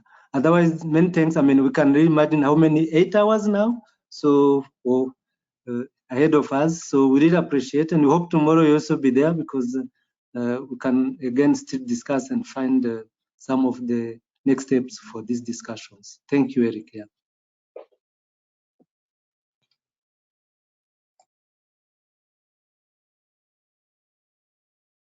Please, yeah, sorry to have taken your time. Yeah. Thank you so much. If you'll allow me, Chair, to continue. I really want to thank you so much for giving me this opportunity to give this vote of thanks. I think first I'd like to recognize the PABRA Steering Committee set up a wonderful meeting really between partners, remembering that PABRA are partners of national programs, private sector, and team members of the Alliance of Biodiversity, SIAT. I think we have come a very long way from when bean was never thought of as a seed, but only as grain, and no one was interested in it, particularly no seed company even cared. I think in most countries, including Kenya, Zambia, South Africa, Zimbabwe, people are not interested in beans. But with the PABRA theme of resilient bean-based food systems for health, nutrition, and access to food for rural communities, there has been a big change in seeing the different networks come together to develop and release varieties. I want to call these ones market preferred varieties, a focus towards the varieties that have private sector interested enough to partner. I would like to say that we have also come a long way as national programs from working as independent silos. And now we are talking about partnerships. Examples have been given on the importance of working with the private sector. And I believe this can only be upscaled. It can only get better. We've also learned a lot of things that can be replicated across countries and even across regions. And we've even had the conversation of enhanced certified seed supply beyond borders. That really quite excited me. I like the information integrated crop management practices that could make a difference in increasing the yields, and particularly the production of early generation seed, which still remains a challenge, which remains something that we must address in 2021, 2022. And I'm hoping as we go forward to make the work plans tomorrow, something will be done to see how do we still make available early generation seed, even if it's only as quality declared seed. I'm excited about the new varieties that have been released, and particularly about the bean corridor. I believe that we in our generation are going to be the people to make a difference. If 5 years in Burundi can transform a community, can transform a country, what can we do across Africa? To the director, JC Rubiogo, you have served well, you've led well, you have vision, and you've given PABRA and driven it where it ought to go. The future can only be beans and nutrition amongst our poor, our schools, our children, and particularly our women. Congratulations and well done. Thank you so much for giving me this chance. Asante san. Thanks, Joyce, and we wish everybody a good afternoon, and we're meeting tomorrow with the closed door members. So otherwise, keep in touch and we continue interacting and let the beans and other crops continue growing. Yeah. Asante sana. Thank you. Patricia, maybe is any other you want to announce? Bye-bye. No more announcements. Yeah. You'll be able to share these presentations and the link so that people can make reference, right? Certainly, yes. Thank you. Bye-bye. Bye-bye. Bye-bye. Bye. Bye, everyone. Bye. Bye.